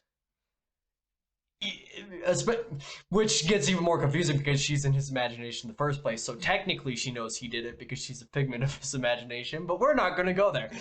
The character hyping himself up. Like, yes. Yes, he is hyping himself up in his imagination, imagining her to be there with him, but also telling him that he's a good guy for doing that. Yeah. Very important. And I think a lot of this is accentuated because, as that scene with the therapist implies, he's off his meds. Yep. Or at least somewhere in these next 10 or 15 minutes of the movie, he's off his meds. And things start going downhill. Yeah. Even though at several points in the rest of the movie, he says, I feel better. Yeah. Again, like I said earlier, some types of personalities and disorders, when you're going off your meds, make you feel better even if you are legitimately dangerous. Yeah. It's kind of what mania is. Like, if you have bipolar type 1, you have manic episodes that are dangerous. Like, legitimately dangerous, where you're going to do stupid stuff. Like, there are some people with manic episodes that, are just going to go walking across the street naked. Who go walk across a highway just because they can. Like, dangerous manic episodes, this is the kind of way that he's behaving when he gets off his meds. Yeah. He feels better, but that doesn't mean he is better. His brain is just going way above the clouds. So, it's something that happens, and then he sees a criminal driving past in a car with a clown mask, a clown mask that becomes very common and then through the rest of the movie. You see this juxtaposition of him being confident and having worn cologne to this big date. Yeah. Because he was imagining Sophie to be there the whole time. He presumably put on cologne to perform at the stand-up routine. Even though he in his head was probably doing it for Sophie. Yeah. So when he's taking care of his mom points out, like, you're wearing cologne. And he says, like, I had this big date. So he could be referring to either or both. True. Because he's mentioned to his mom, the people are saying my stand-up are for a loop just talking about it. Yeah, like he says to his mom earlier, my stand-ups are getting big enough for the big stage. Like, they're good. Yeah. So even though she had said, don't you have to be funny, him saying I had this big date could to her be meaning I had a big stand-up routine or something like that tonight. Yeah. Something like that. And then, because Penny had said to Arthur when he was getting her up to go to bed that she had written another letter to Mr. Wayne. So he opens the letter this time. And reads it. That's right. And it reveals that Arthur is Thomas Wayne's son. Yeah. Yes, big air quotes. According to Penny, Arthur is Thomas Wayne's son. And this is a big bombshell in the movie because for some reason, even though these two are both fucking nuts, you think it's real. You believe it. Like, I believed it. It'd be fucking crazy for, like Bruce, who's become Batman, and one of his greatest nemesis, Joker, being brothers. Yeah, exactly. It's like, even if just half brothers, like, yeah, it's definitely a weird thing. It was, like I said, a reveal that seemed crazy in the theater, but for some reason we believed it in the blink of an eye. Yeah. We didn't even question this shit, which is a real testament to how well they put this movie together, because even though in the past 20 minutes things have started to go crazy and nothing is trustworthy anymore, about what's happening on screen, you still are willing to believe everything about what's happening. You're just taking it at face value. And until you realize later about how fucking stupid you were for taking everything at face value, you continue to do so. It's a reveal that Arthur is understandably very angry about. His mom locks herself in the bathroom, doesn't she? Yeah. And what the fuck happens next? I forgot. Well, she says that she's not going to talk to him until he's not angry, and then 5 seconds later, he's just like, okay, I'm not angry. And then she tells him everything through the bathroom door. Yeah. He leaves after this. It's presumably the next day, because at this point it would have been dark. Right. So presumably the next day, Arthur travels to the Wayne estate. And he interacts with Bruce. Like, doing a couple things, like taking flowers out of the wall. Flowers, and then he grabs Bruce's face and does that forced smile thing. Yeah. That's really fucking creepy. And then is it Alfred that comes over? I'm pretty sure it's Alfred. He has a British accent, yeah. So it's most likely Alfred. I want to say it's Alfred. Even though he's not old and he's not which makes sense. It's not John McCain. Oh my god, I'm stupid. It's what the fuck is his name? Who does Alfred? He sounds very familiar. Well, McCain is his last name. Oh. In the Dark Knight trilogy. Fuck, what's his first name? I can't remember his first name. That's so sad. He's such a great actor. Anyway, this guy is Alfred, presumably because of the British accent and whatnot. So yeah. He interacts with Bruce. Alfred comes out and confronts him. And then Arthur attacks him. Like, Loki, like, seems like he's trying to strangle him, I guess. But then he runs away before he finishes the job. Yeah. In the theater, you sincerely had to wonder if he was Thomas's son. Like, yeah. It was such a crazy thing. I was like, it was so hard to know in the theater, like, what the fuck was going on. Then after this, Arthur goes to the hospital because his mom had a stroke. So he returns home. Yeah, they're that's right. putting her into the ambulance. He gets in the ambulance. And I originally questioned, like, well, how the fuck did they know she had a stroke? Like, how the fuck did they get her to the hospital? Like, Arthur would have had to be there to know that she needed to be going. But then, when they're at the hospital, detectives show up to start questioning him about the murders. Yeah, and he kind of just blows them off, I guess. Yes. In a way. Doesn't really... Well, they blow off his question because they're basically the reason that Penny's in the hospital, because they asked her questions and then she went in a hysterics and it caused her a stroke or something like that. And then he kind of just blows them off and goes into the... He walks into the door and is like waving. Oh, yeah. And the guys are like... It's exit only. Which is funny. I found that. It was a pretty funny little clip, for sure. Like, just walks right into the door. I'm pretty sure everybody has walked into a clear glass or plastic door or something like that at some point. If I have, I can't remember. I'm sure I have, but I just can't remember. I'm pretty sure I've done it a couple times. But only when I left it open and was going to walk back through, like, immediately afterwards, and somebody shut it. Oh, yeah. That's happened a couple times. It's worse when it comes to, automatic doors. Presumably why Arthur ran right into it. Because when it comes to automatic doors... You expect it to open, and sometimes you don't notice whether the bars around it are there. When it comes to actual, like, sliding doors where there's a handle, I notice the handle. Yeah. So I'm not going to run into it. But, either way. So then... It's a scene in the hospital. With Sophie sitting next to him, and then she's like, I'm going to get a coffee. Do you want one? She says, or he says, yeah, and she goes to get a coffee, and then the Murray show comes on. Yes. And they play his clip, basically making fun of him. Yes. And hardcore making fun of him. And this is kind of where you see that whole thing was fake. Because it's not going well at all. Okay. This is the funny thing, because on this rewatch, this is where I originally noted, this is when you realize it's all fake. But then I was like, no, you realize later it's all fake. But this is when you get a strong sensation that it might all be fake. Yeah. This is when you're just like, this might be fake. This is when, you start to get inklings at least. Yeah. And it was a fun name drop as well when Murray says, check out this Joker. Oh, yeah. Yeah, great name drop. And this is also one of those things that's like high-functioning autism for sure. Like, Arthur doesn't realize how embarrassing it is. Or at least in this moment, it doesn't seem like he does. Yeah. Because he's like, he starts laughing. He laughs at his own shitty joke. Yeah. That wasn't even really a joke. Like, he just starts laughing at it, like, almost as if he's like, well, I'm on TV. Yeah. Like, he doesn't realize how embarrassing it is. Like, no publicity is bad publicity.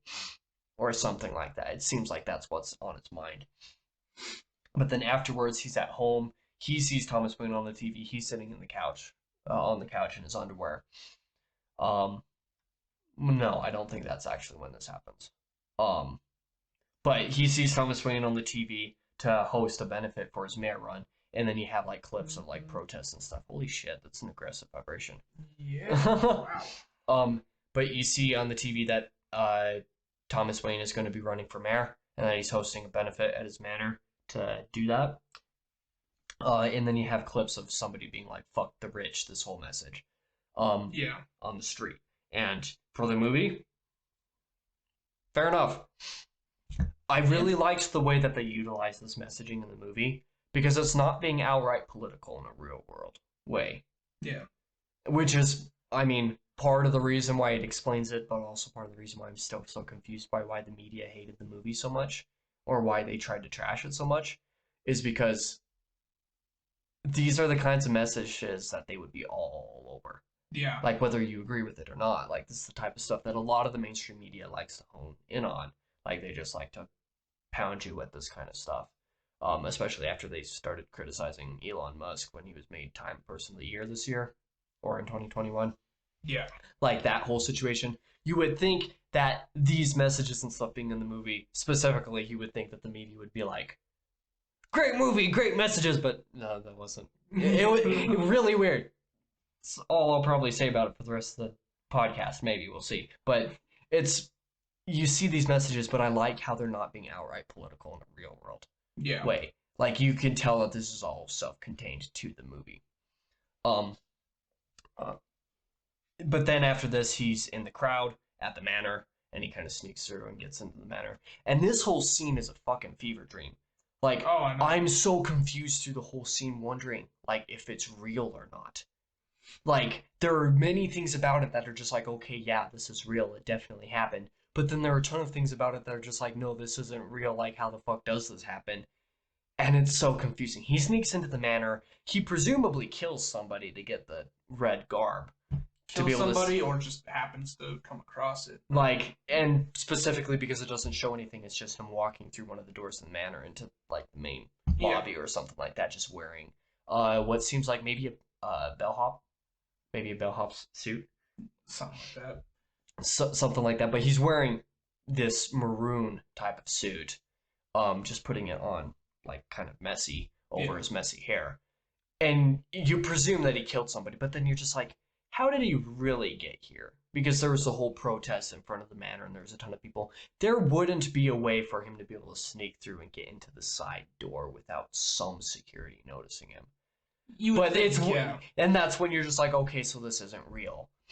But at the same time, what happens next? You're like, okay, this is definitely real, because, well, you also have to wonder if it's real because Arthur going through the crowd in general is basically the martyr, even though he hasn't died. He's the reason behind the movement, but you don't know if he sees himself as that yet. Yeah, and you don't know if the other people really realize that either. But anyway, he gets into the mansion, and he's in the bathroom where Thomas Wayne is. And this is when you're like, okay, this definitely isn't real. But then the conversation that they have makes it so much harder to tell. Yeah. Because it's so insane. This is when another absolute bombshell occurs.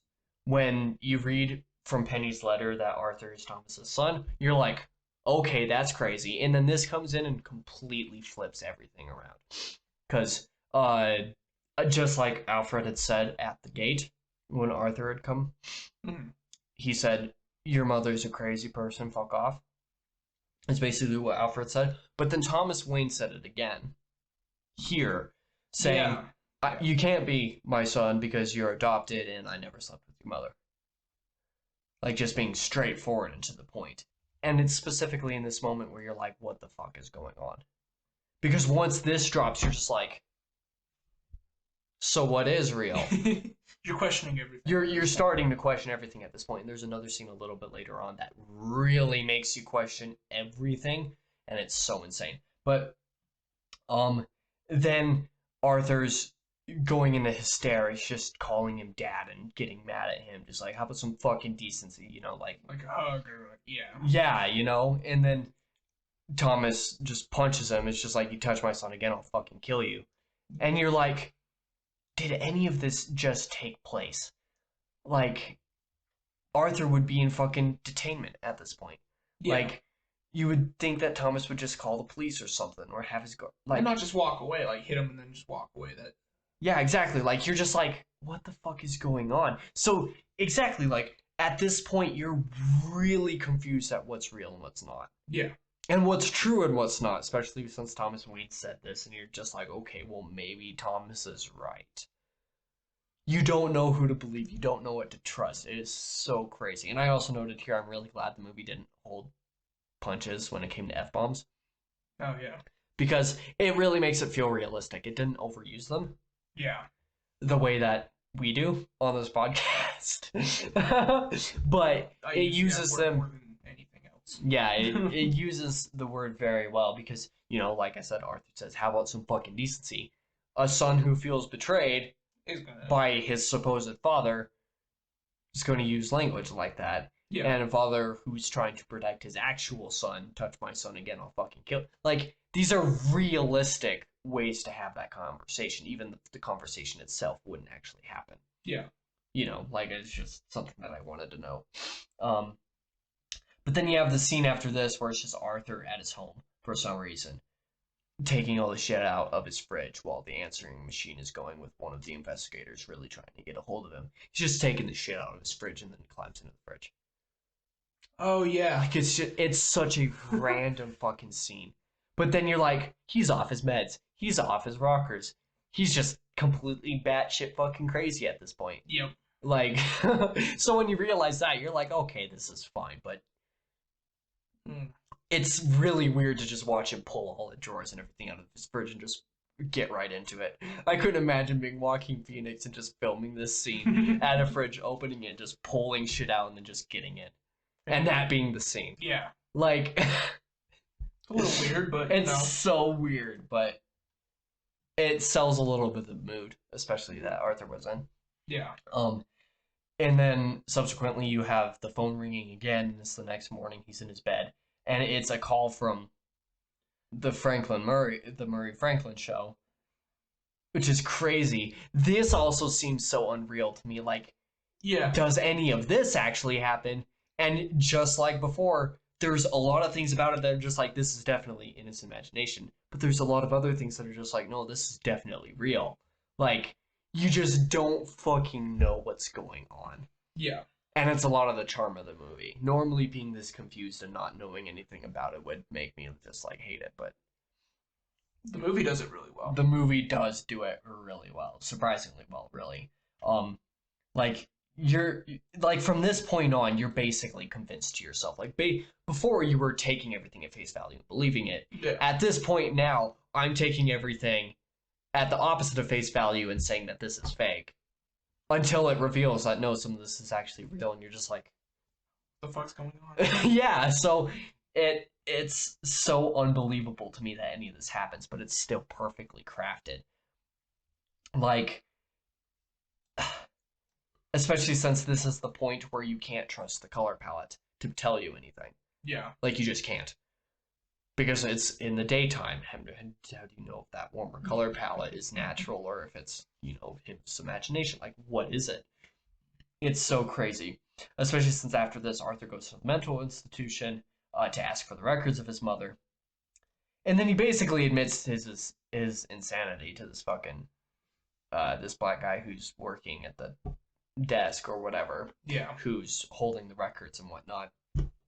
It's just like, yeah, you should probably see somebody. Yeah. And this conversation is also so awkward. I wanted to skip it so bad. But it's so good because the guy, he's just like, okay, well, I got the records, and he opens it up. And he's just like, okay, Penny was admitted, and blah, blah, blah. Abuse towards her son. And then he looks, and it's like, and then he looks up, and it's just like, you're her son. Or she's your mother, or something like that. Yeah. And Arthur basically doesn't react, and he's like... And then he closes, just like, well, without her signature, I can't release this to you. And then he takes it. Yeah.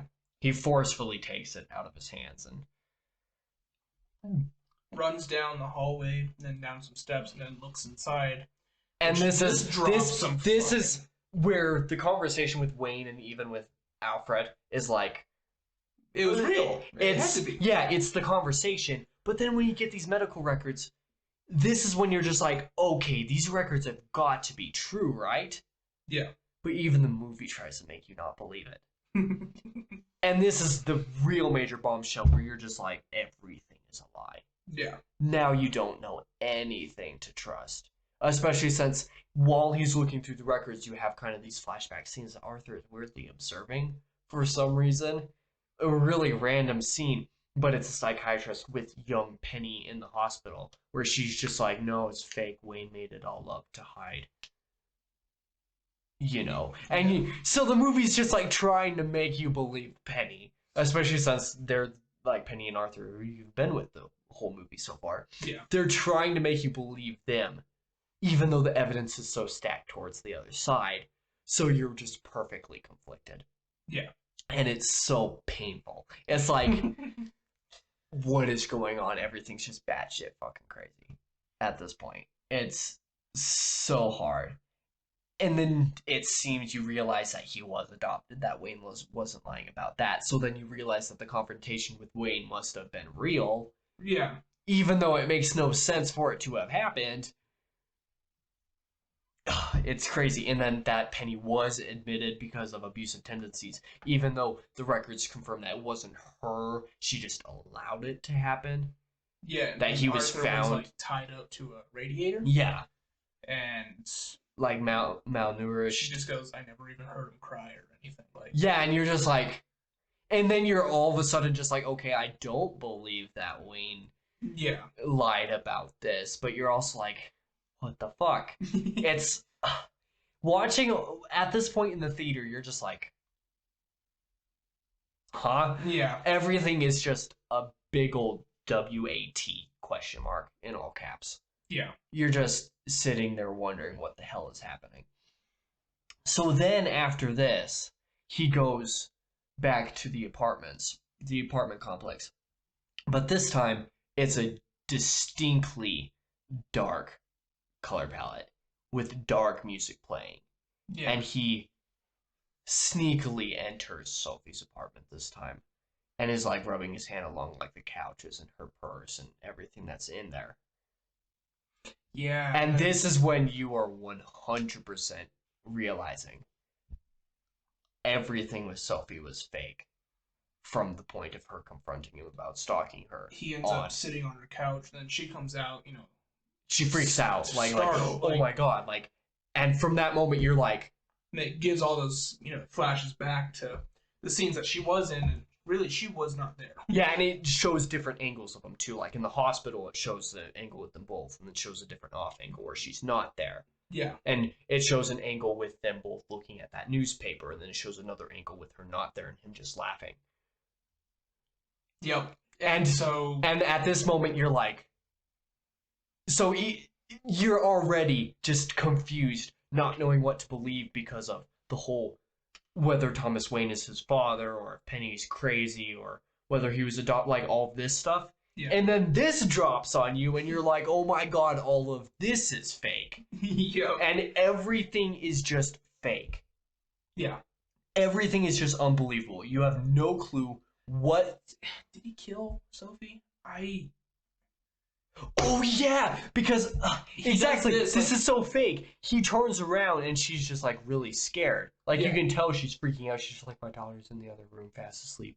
You need to leave, please. Like as reasonable as you can expect her to be. Yeah. And then he does this, and she gets really scared, and then it's like louder music and him leaving the apartment, slamming the door. It is heavily implied that he just fucking murdered Sophie and or her daughter.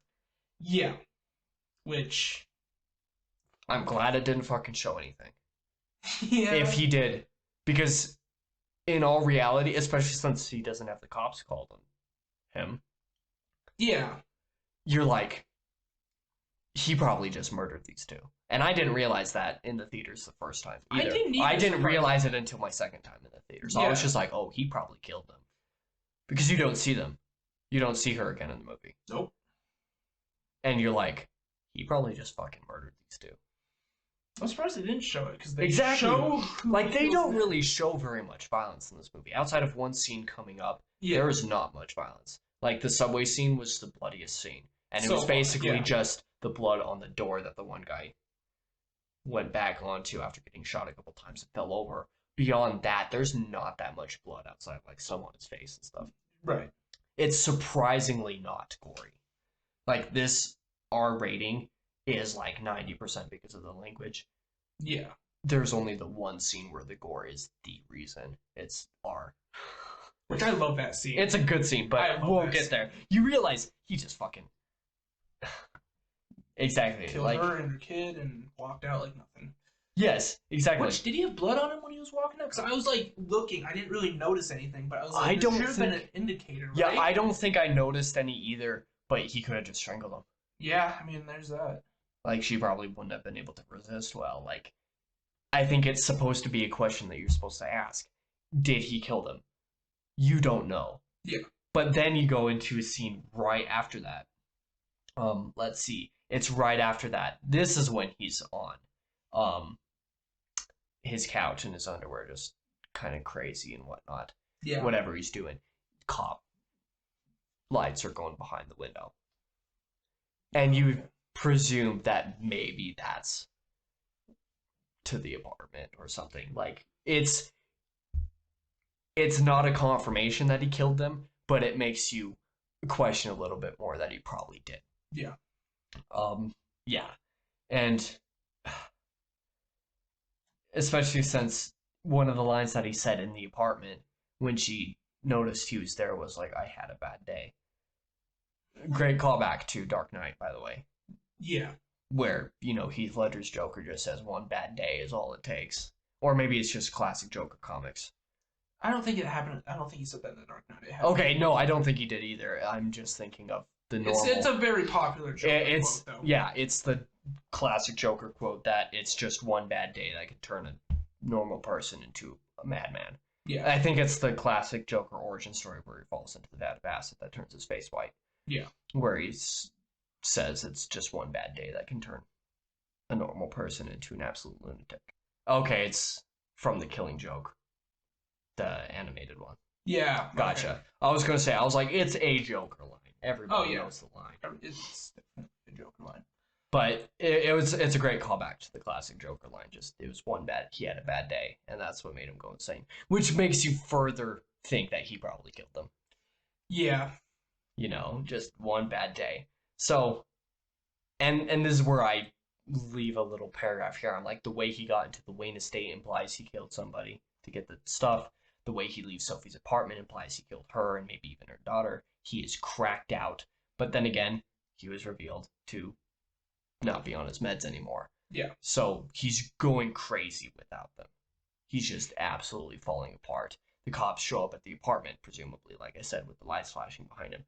So you think that Sophie's been found dead, or there was some commotion or something, and a neighbor tried to check on her or something. Like, something happened.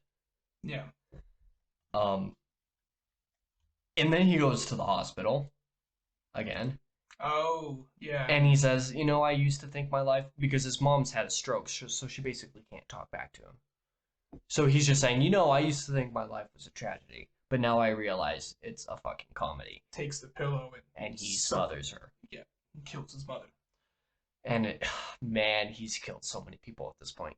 He's killed at least 4, confirmed. Yeah. Presumably upwards of 7. Yeah. If not even more than that we don't know of. There could have been a bunch more that we didn't know of. Like, but And then Arthur's in his apartment after that, and he's rehearsing being on the Murray Franklin show. Killing himself. Yes. He's like, I've already done all... I think he's like, I've done all this fucked up shit.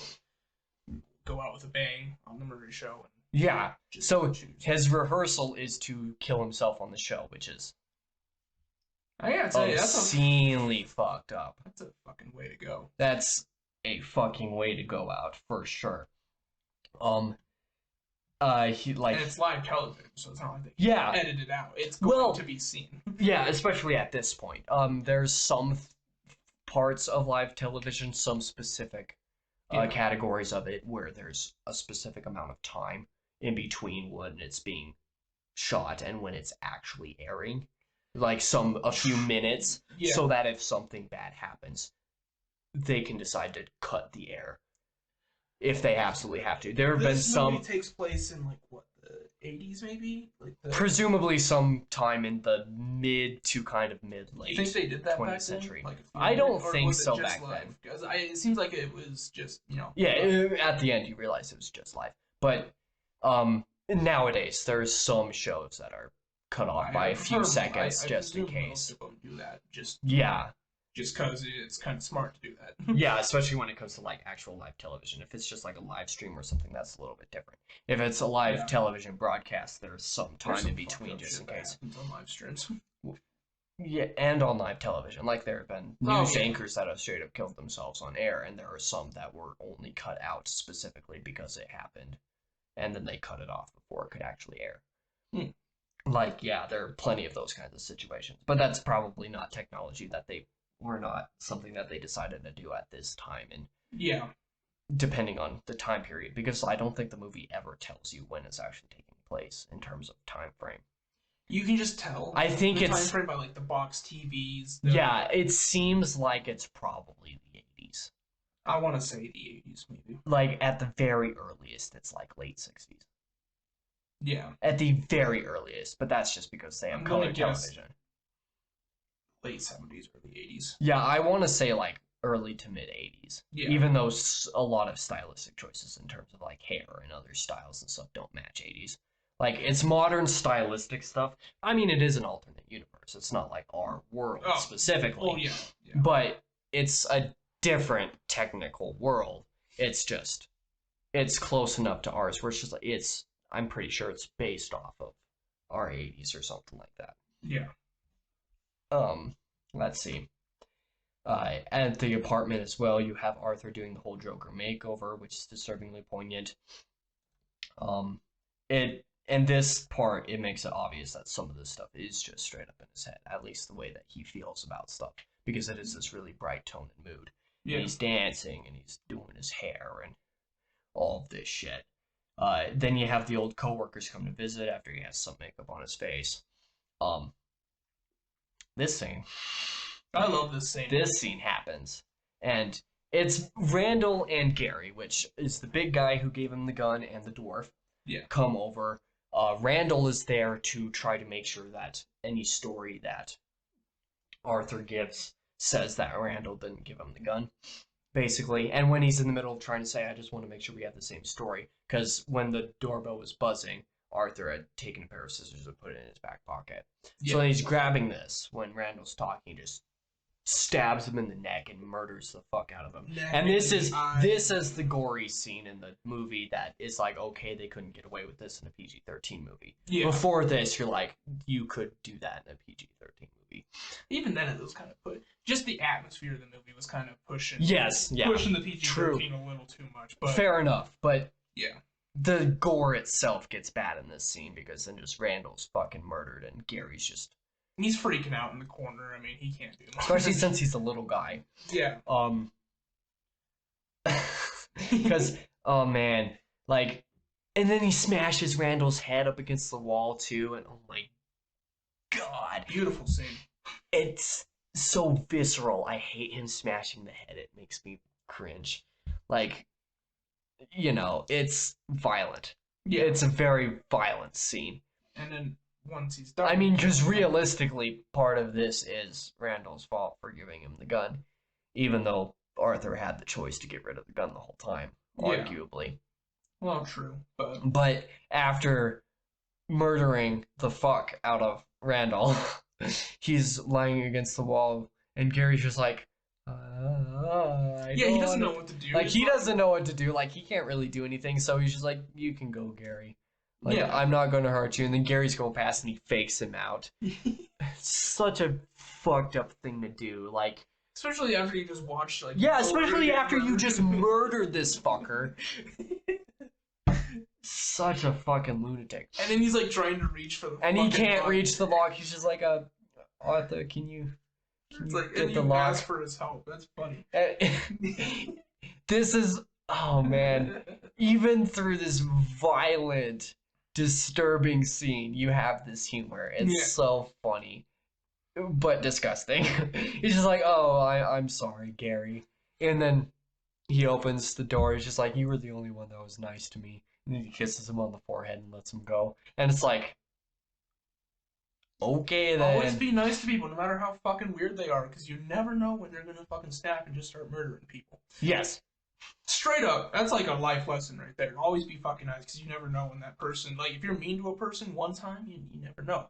They could snap one day, and then you're on their fucking list. Yep. True story. Yes, for sure. And then right after this, Arthur finishes doing his Joker makeover. And in his full makeup get out, he looks fucking sick. The suit looks dope. They did a really good... I saw one video where people were just like, I'm pretty sure everything that takes place with Arthur in his suit is fake.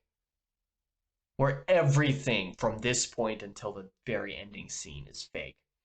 Because of how confident and whatnot he is. And I think there's an argument to be made for that. Yeah, true. But maybe because he is now just fully insane. And this is Joker we're talking about. Like, maybe Gary got away, called the police, and he was taken straight to an asylum, and all of the rest of this movie is taking place in his head. True. But maybe it's actually happening. Because maybe, in some weird, sick, twisted way, he now has confidence after killing some people and just... And just not insane. Giving a shit anymore. Yeah. Like, and maybe that's what gave him his... They're... Well, either or. They could have gone both ways. Exactly. Like, there's arguments to be made for both. Especially as you continue. But I like to think that it did happen. Especially because of some of the other... Like I said, there are some things that happen where you're just like, no, this is absolutely fake. But then there are things that happen in the sequence where you're like, okay, maybe not. Well, when you think of the Joker as a villain, he's confident when he kills people and when he... Oh, yeah. So maybe that's like when he just... Not snapped, but he's finally got... He's confident and he finds out he enjoys killing, or he...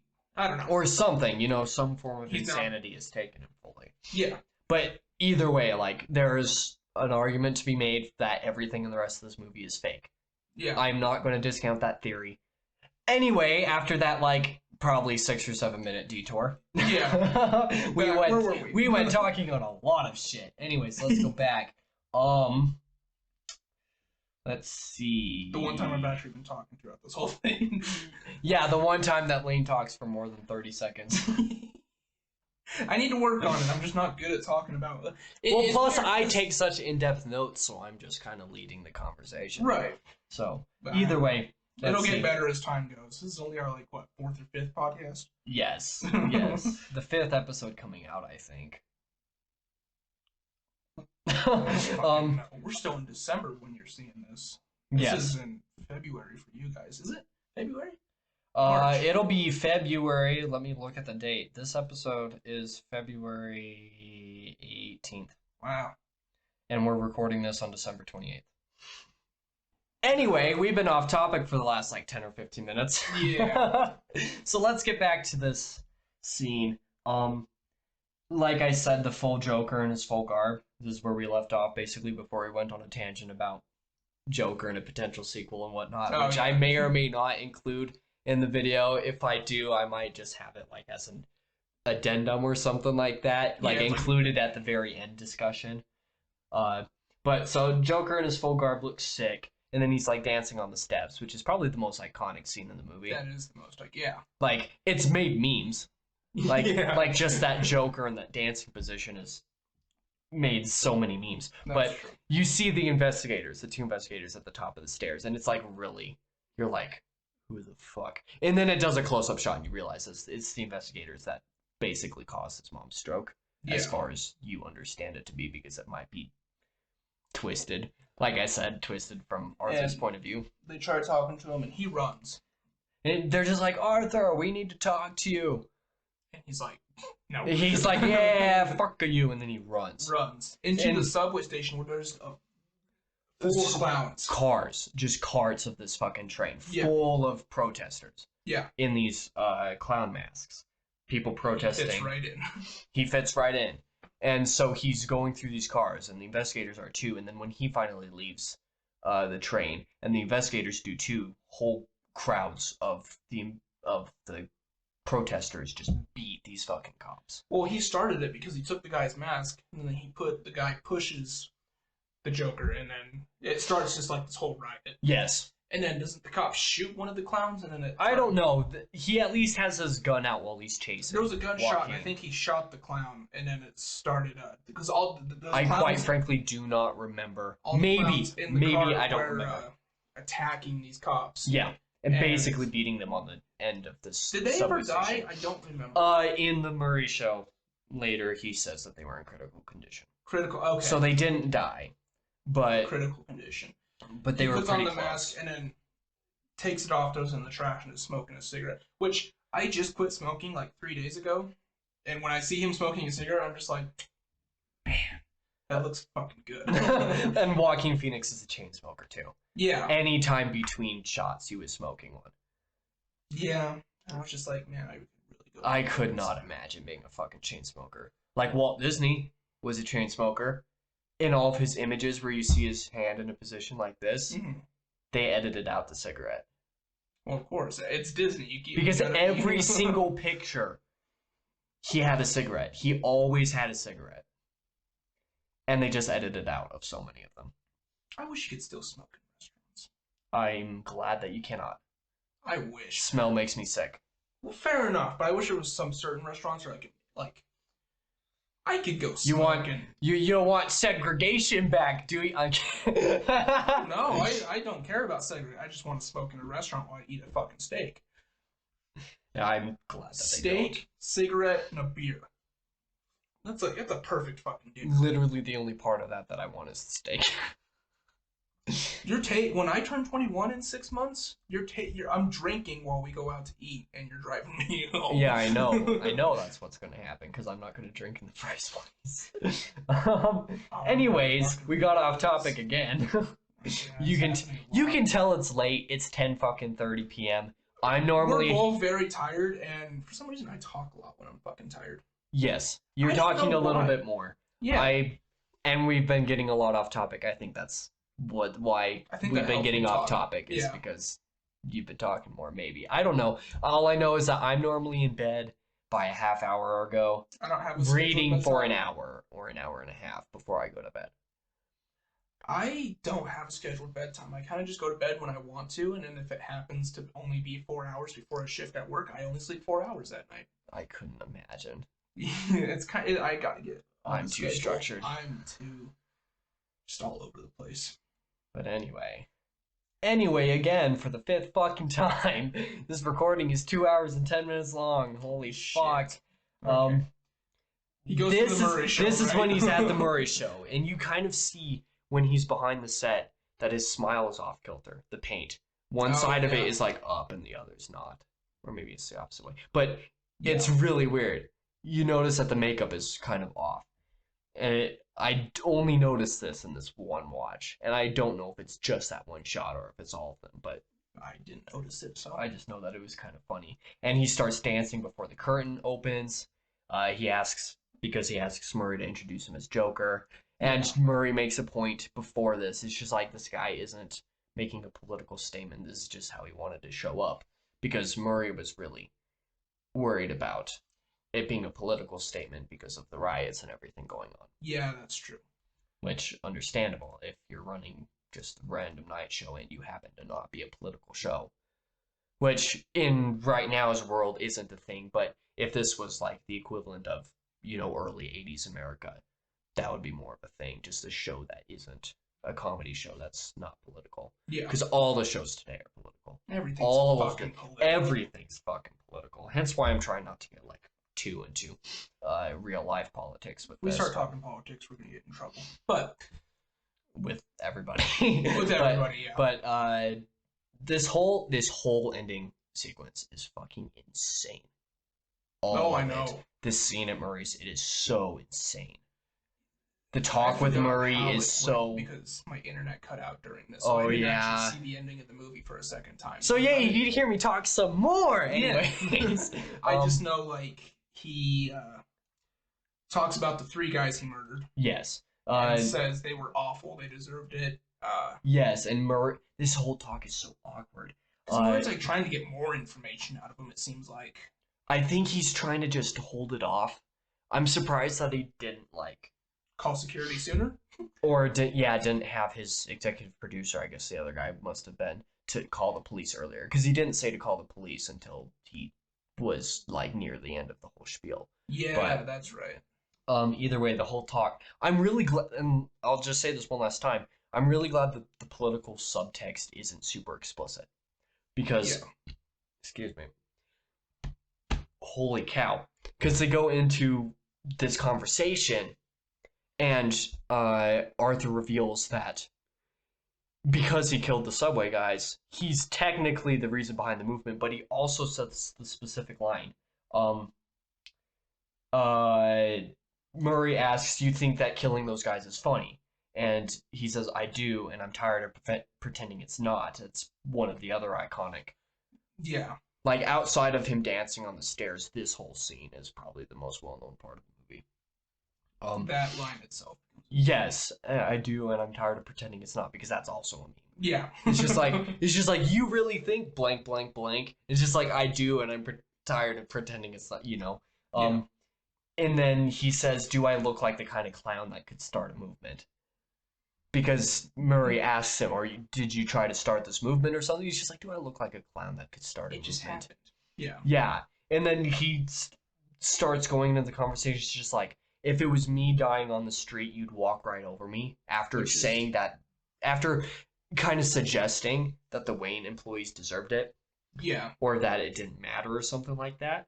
Like, which is all inherently untrue, but it's the way that he frames it. If it was me dying on the sidewalk, you'd walk right over me. And I love the way that this exists too, because all of this is very politically motivated in terms of the real world, but not like shoving anything down your throat. Yeah. It gives you ideas of what like lower class people feel like, because this seems realistic. Yeah. And because it's realistic, I like it. Even if I disagree with some of the ideas that are being expressed, like, but then you have the whole final joke. It's just like, "You want one last joke?" "No, I think that's enough." He's just like, "What do you get when you cross a mentally ill loner with I can't remember what the rest of the line is. I didn't write it all down. But what do you get when you cross a mentally ill loner with a society that treats him like trash?" Or something like that. Yeah, and he's like, "I tell you what you get. You get what you fucking deserve." And then he shoots Murray. Yeah. Which in the theater, I remember going, "What the fuck?" Yeah. Same. I was like, what? Because, earlier he was rehearsing shooting himself based on the joke. Because he pulls out the journal as well. Yeah. Before, and he flips to the page where you see that joke again. "I hope my death makes more sense than my life." Yeah. But then they kind of flip past that, and you realize that his motivation is no longer to kill himself. And I don't think he really understands. Yeah, I don't think his motivation is to kill Murray either. Until people are further just showing their distaste for him, and he's finally just letting it out. And he says, "You get what you fucking deserve," and he shoots Murray. And, oh my god, what a fucking way to end the show.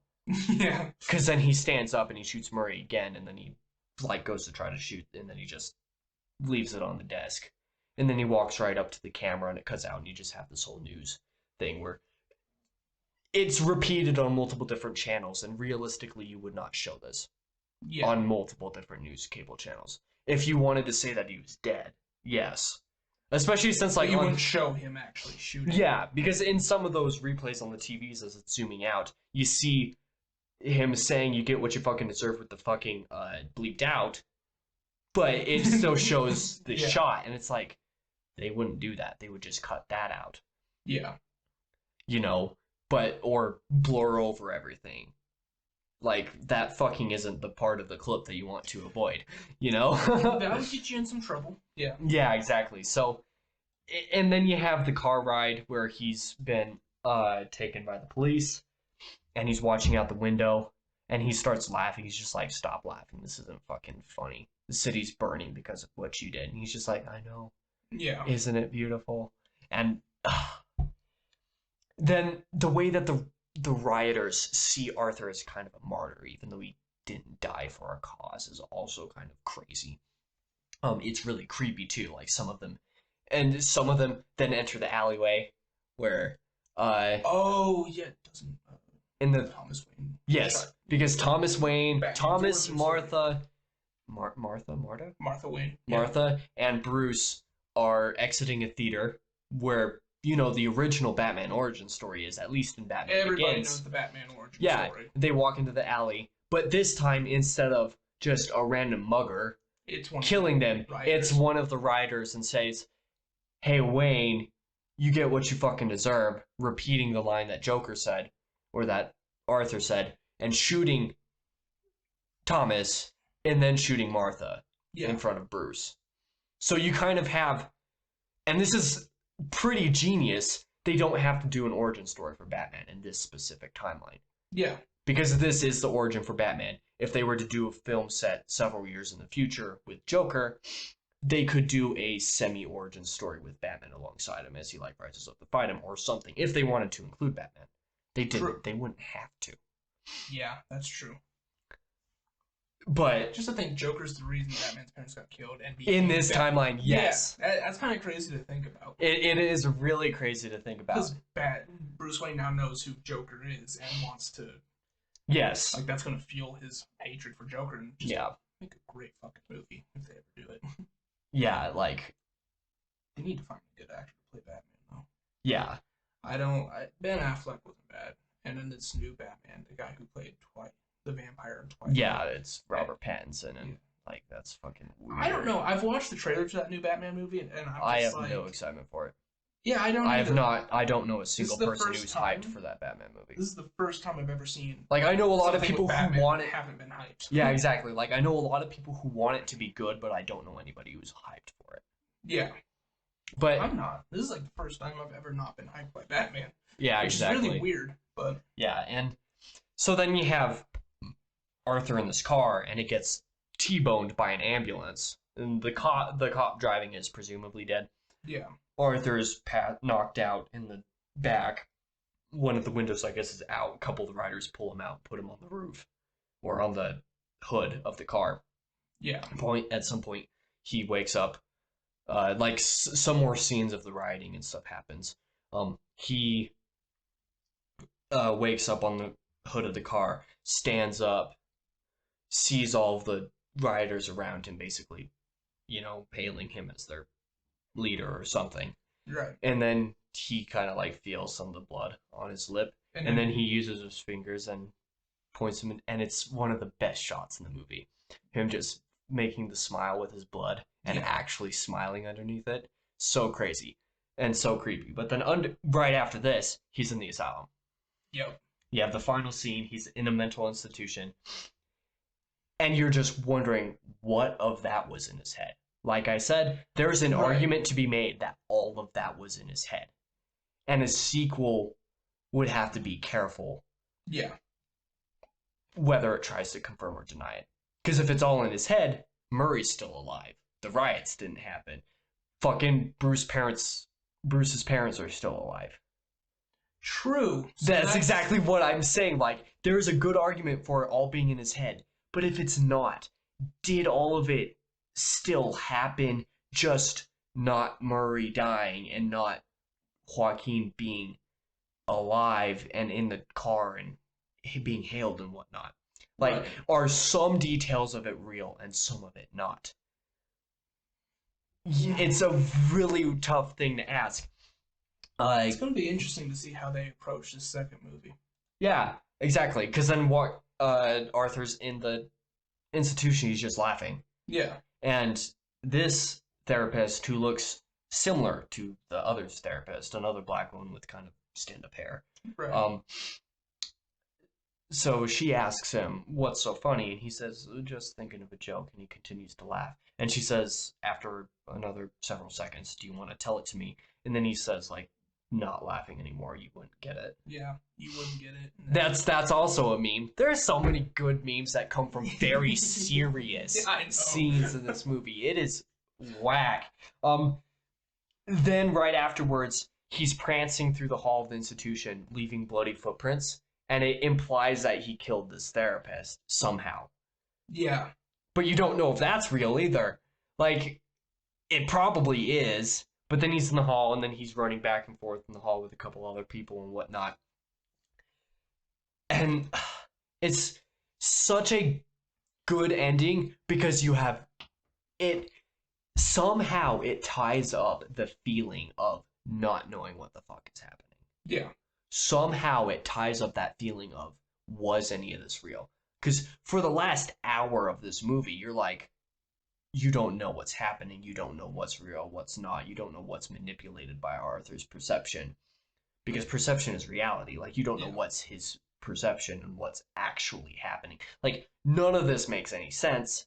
So this movie, somehow with this end scene, manages to tie that all up into one single moment of, what did I watch and what was real?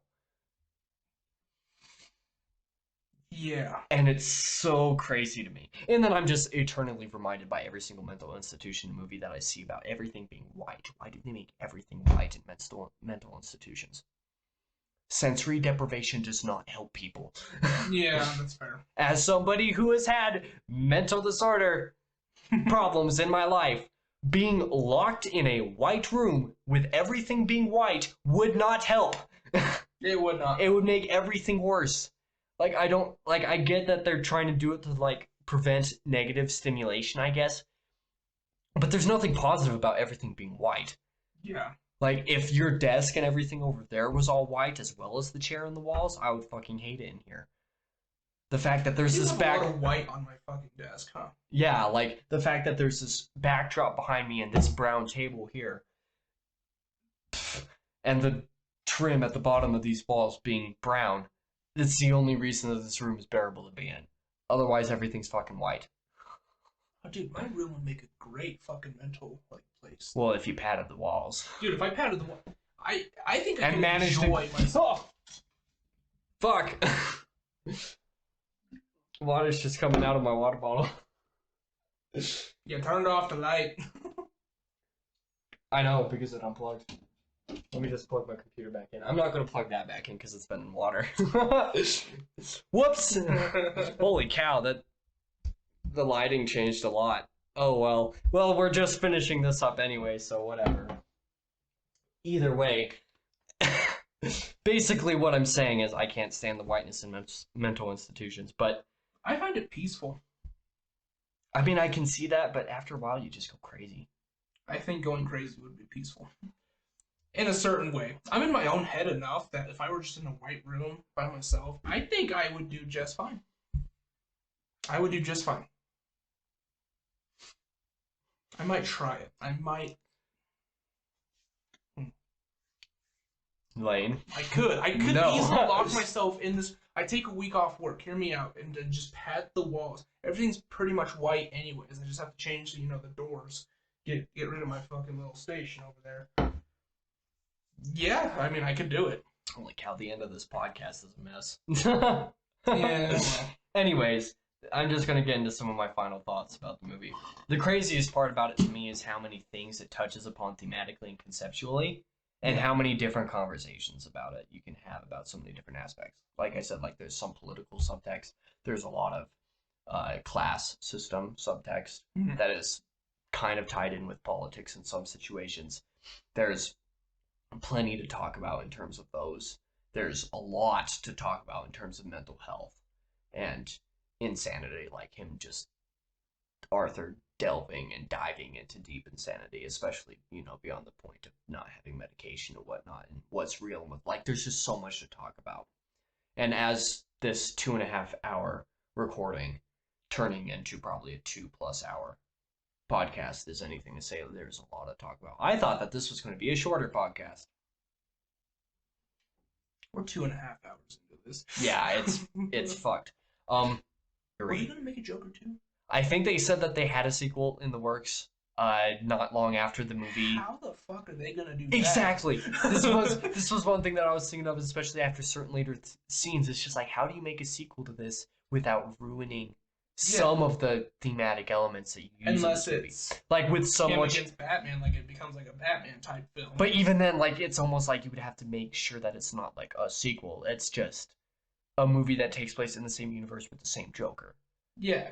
Like, like decades in the future or something. And it would just have to be like its own separate title or whatever. Like a direct sequel, I don't know how they would do it without ruining some of the themes and some of these ideas of just what the fuck is real. Yeah. Because a sequel would more or less have to confirm. Have him up against Batman, but in the movie he beats Batman, but then at the end it's him, beat the fuck out of him back in a mental hospital. I mean, maybe, but like exactly that's what I mean. They like, just don't recall to the other movie at all. They just maybe they do. Maybe they just completely make a completely new thing with the same characters and whatnot. Yeah, and it's just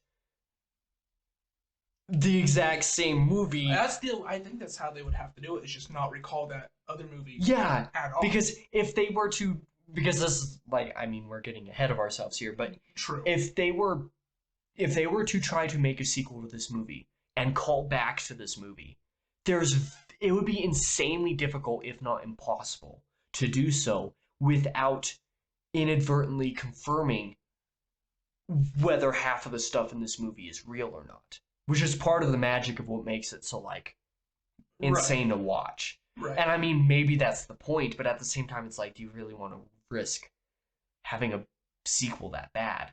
Because that could very easily become very hated. Like, I could very easily see myself not liking it.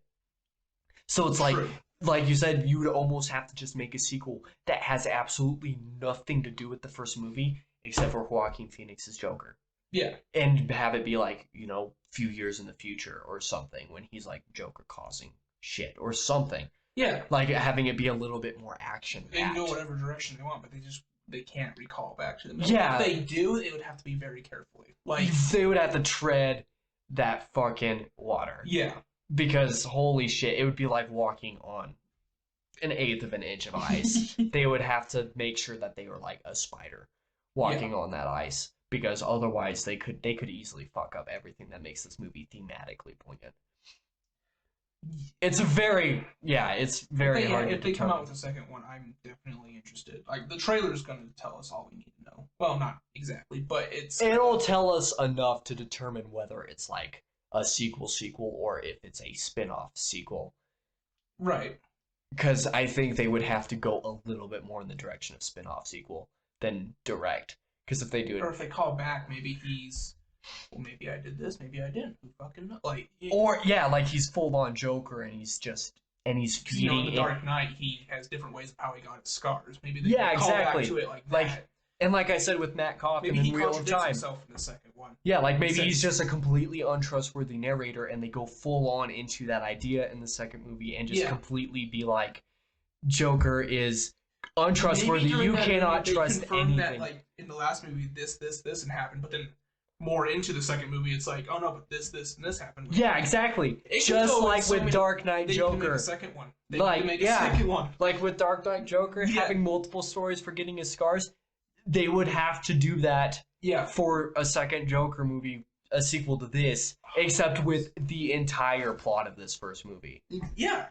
See, that's what I figured. They would have to have him be full-fledged Joker, as opposed to... Yeah. Because this is a lot more introspective in talking about mental health and being a lot more specific into issues like that. It would be hard, very difficult to do something like that in a sequel. Oh, it makes me excited for the sequel, though. Like it'd be so weird to see. It'll be cool to see what they try to do with it. I'm gonna say this: the watching experience of this movie is no more than 7 or 8 out of 10 for me. Because I hate so many scenes; they just make me feel so uncomfortable. That's fair. Because I absolutely hate watching like awkward scenes. Yeah. Like where there's a lot of tension and stuff like that. I hate watching that kind of stuff. I don't mind reading it, but I hate watching it. It just makes me feel so uncomfortable because it feels too real to me. But so the watching experience is not that high because of stuff like that, even though some other scenes are very good. In the theater was a 10 out of 10 watching experience the first time. It was just so crazy. Yeah. In terms of the actual movie, though, it's kind of like a 9 out of 10 for me. It's a very good movie. Yeah. But there are some issues with it. Specifically just the fact that it's so goddamn confusing. But then again, Inception is a very great movie, even though I haven't watched it. Everybody I know loves it. And that's one you have to watch like 3 or more times before you understand even a little bit of what's going on. Really? Well, I'm being slightly hyperbolic with that, but I know some people who've watched it 2 or 3 times and have no clue what's happening. Really? Because it just gets so deep into certain stuff. Like it's dreams within dreams, and you don't know when he's awake and when he's not. And it's kind of a similar. It's kind of a similar theme. It's kind of a similar thematic idea that you don't know what's real, what's not, what's dreaming, what's not, what's asleep, and what's a dream within a dream. Like lucid dreaming. Have you ever lucid dreamed? I have not had a lucid dream. Oh, I've been doing like these practices for it. I've only ever had a couple. It's a fucking wild. I want to say maybe I've had a couple, but none that I can like specifically remember. I always lucid dream when I'm having a nightmare, which is like the worst time to ever have a fucking lucid dream. I don't think I've had any like really like fully lucid. There was one I had when I was a kid. I was on the playground at school, and this weird like shadow monster was just wanting to fucking kill me, right? And it was very vivid for only being like 8 years old. In my dream, I could go anywhere, I could do anything. I was slapping myself to wake myself up because I knew it was a dream. And it was just killing my friends left and right, and then it finally killed me. And that's when I woke up. Even though I was like hitting myself in the face in my dream to wake myself up. That's fucked. It was weird. Yeah, I don't think I've had a truly lucid dream, but I don't know if I would want to.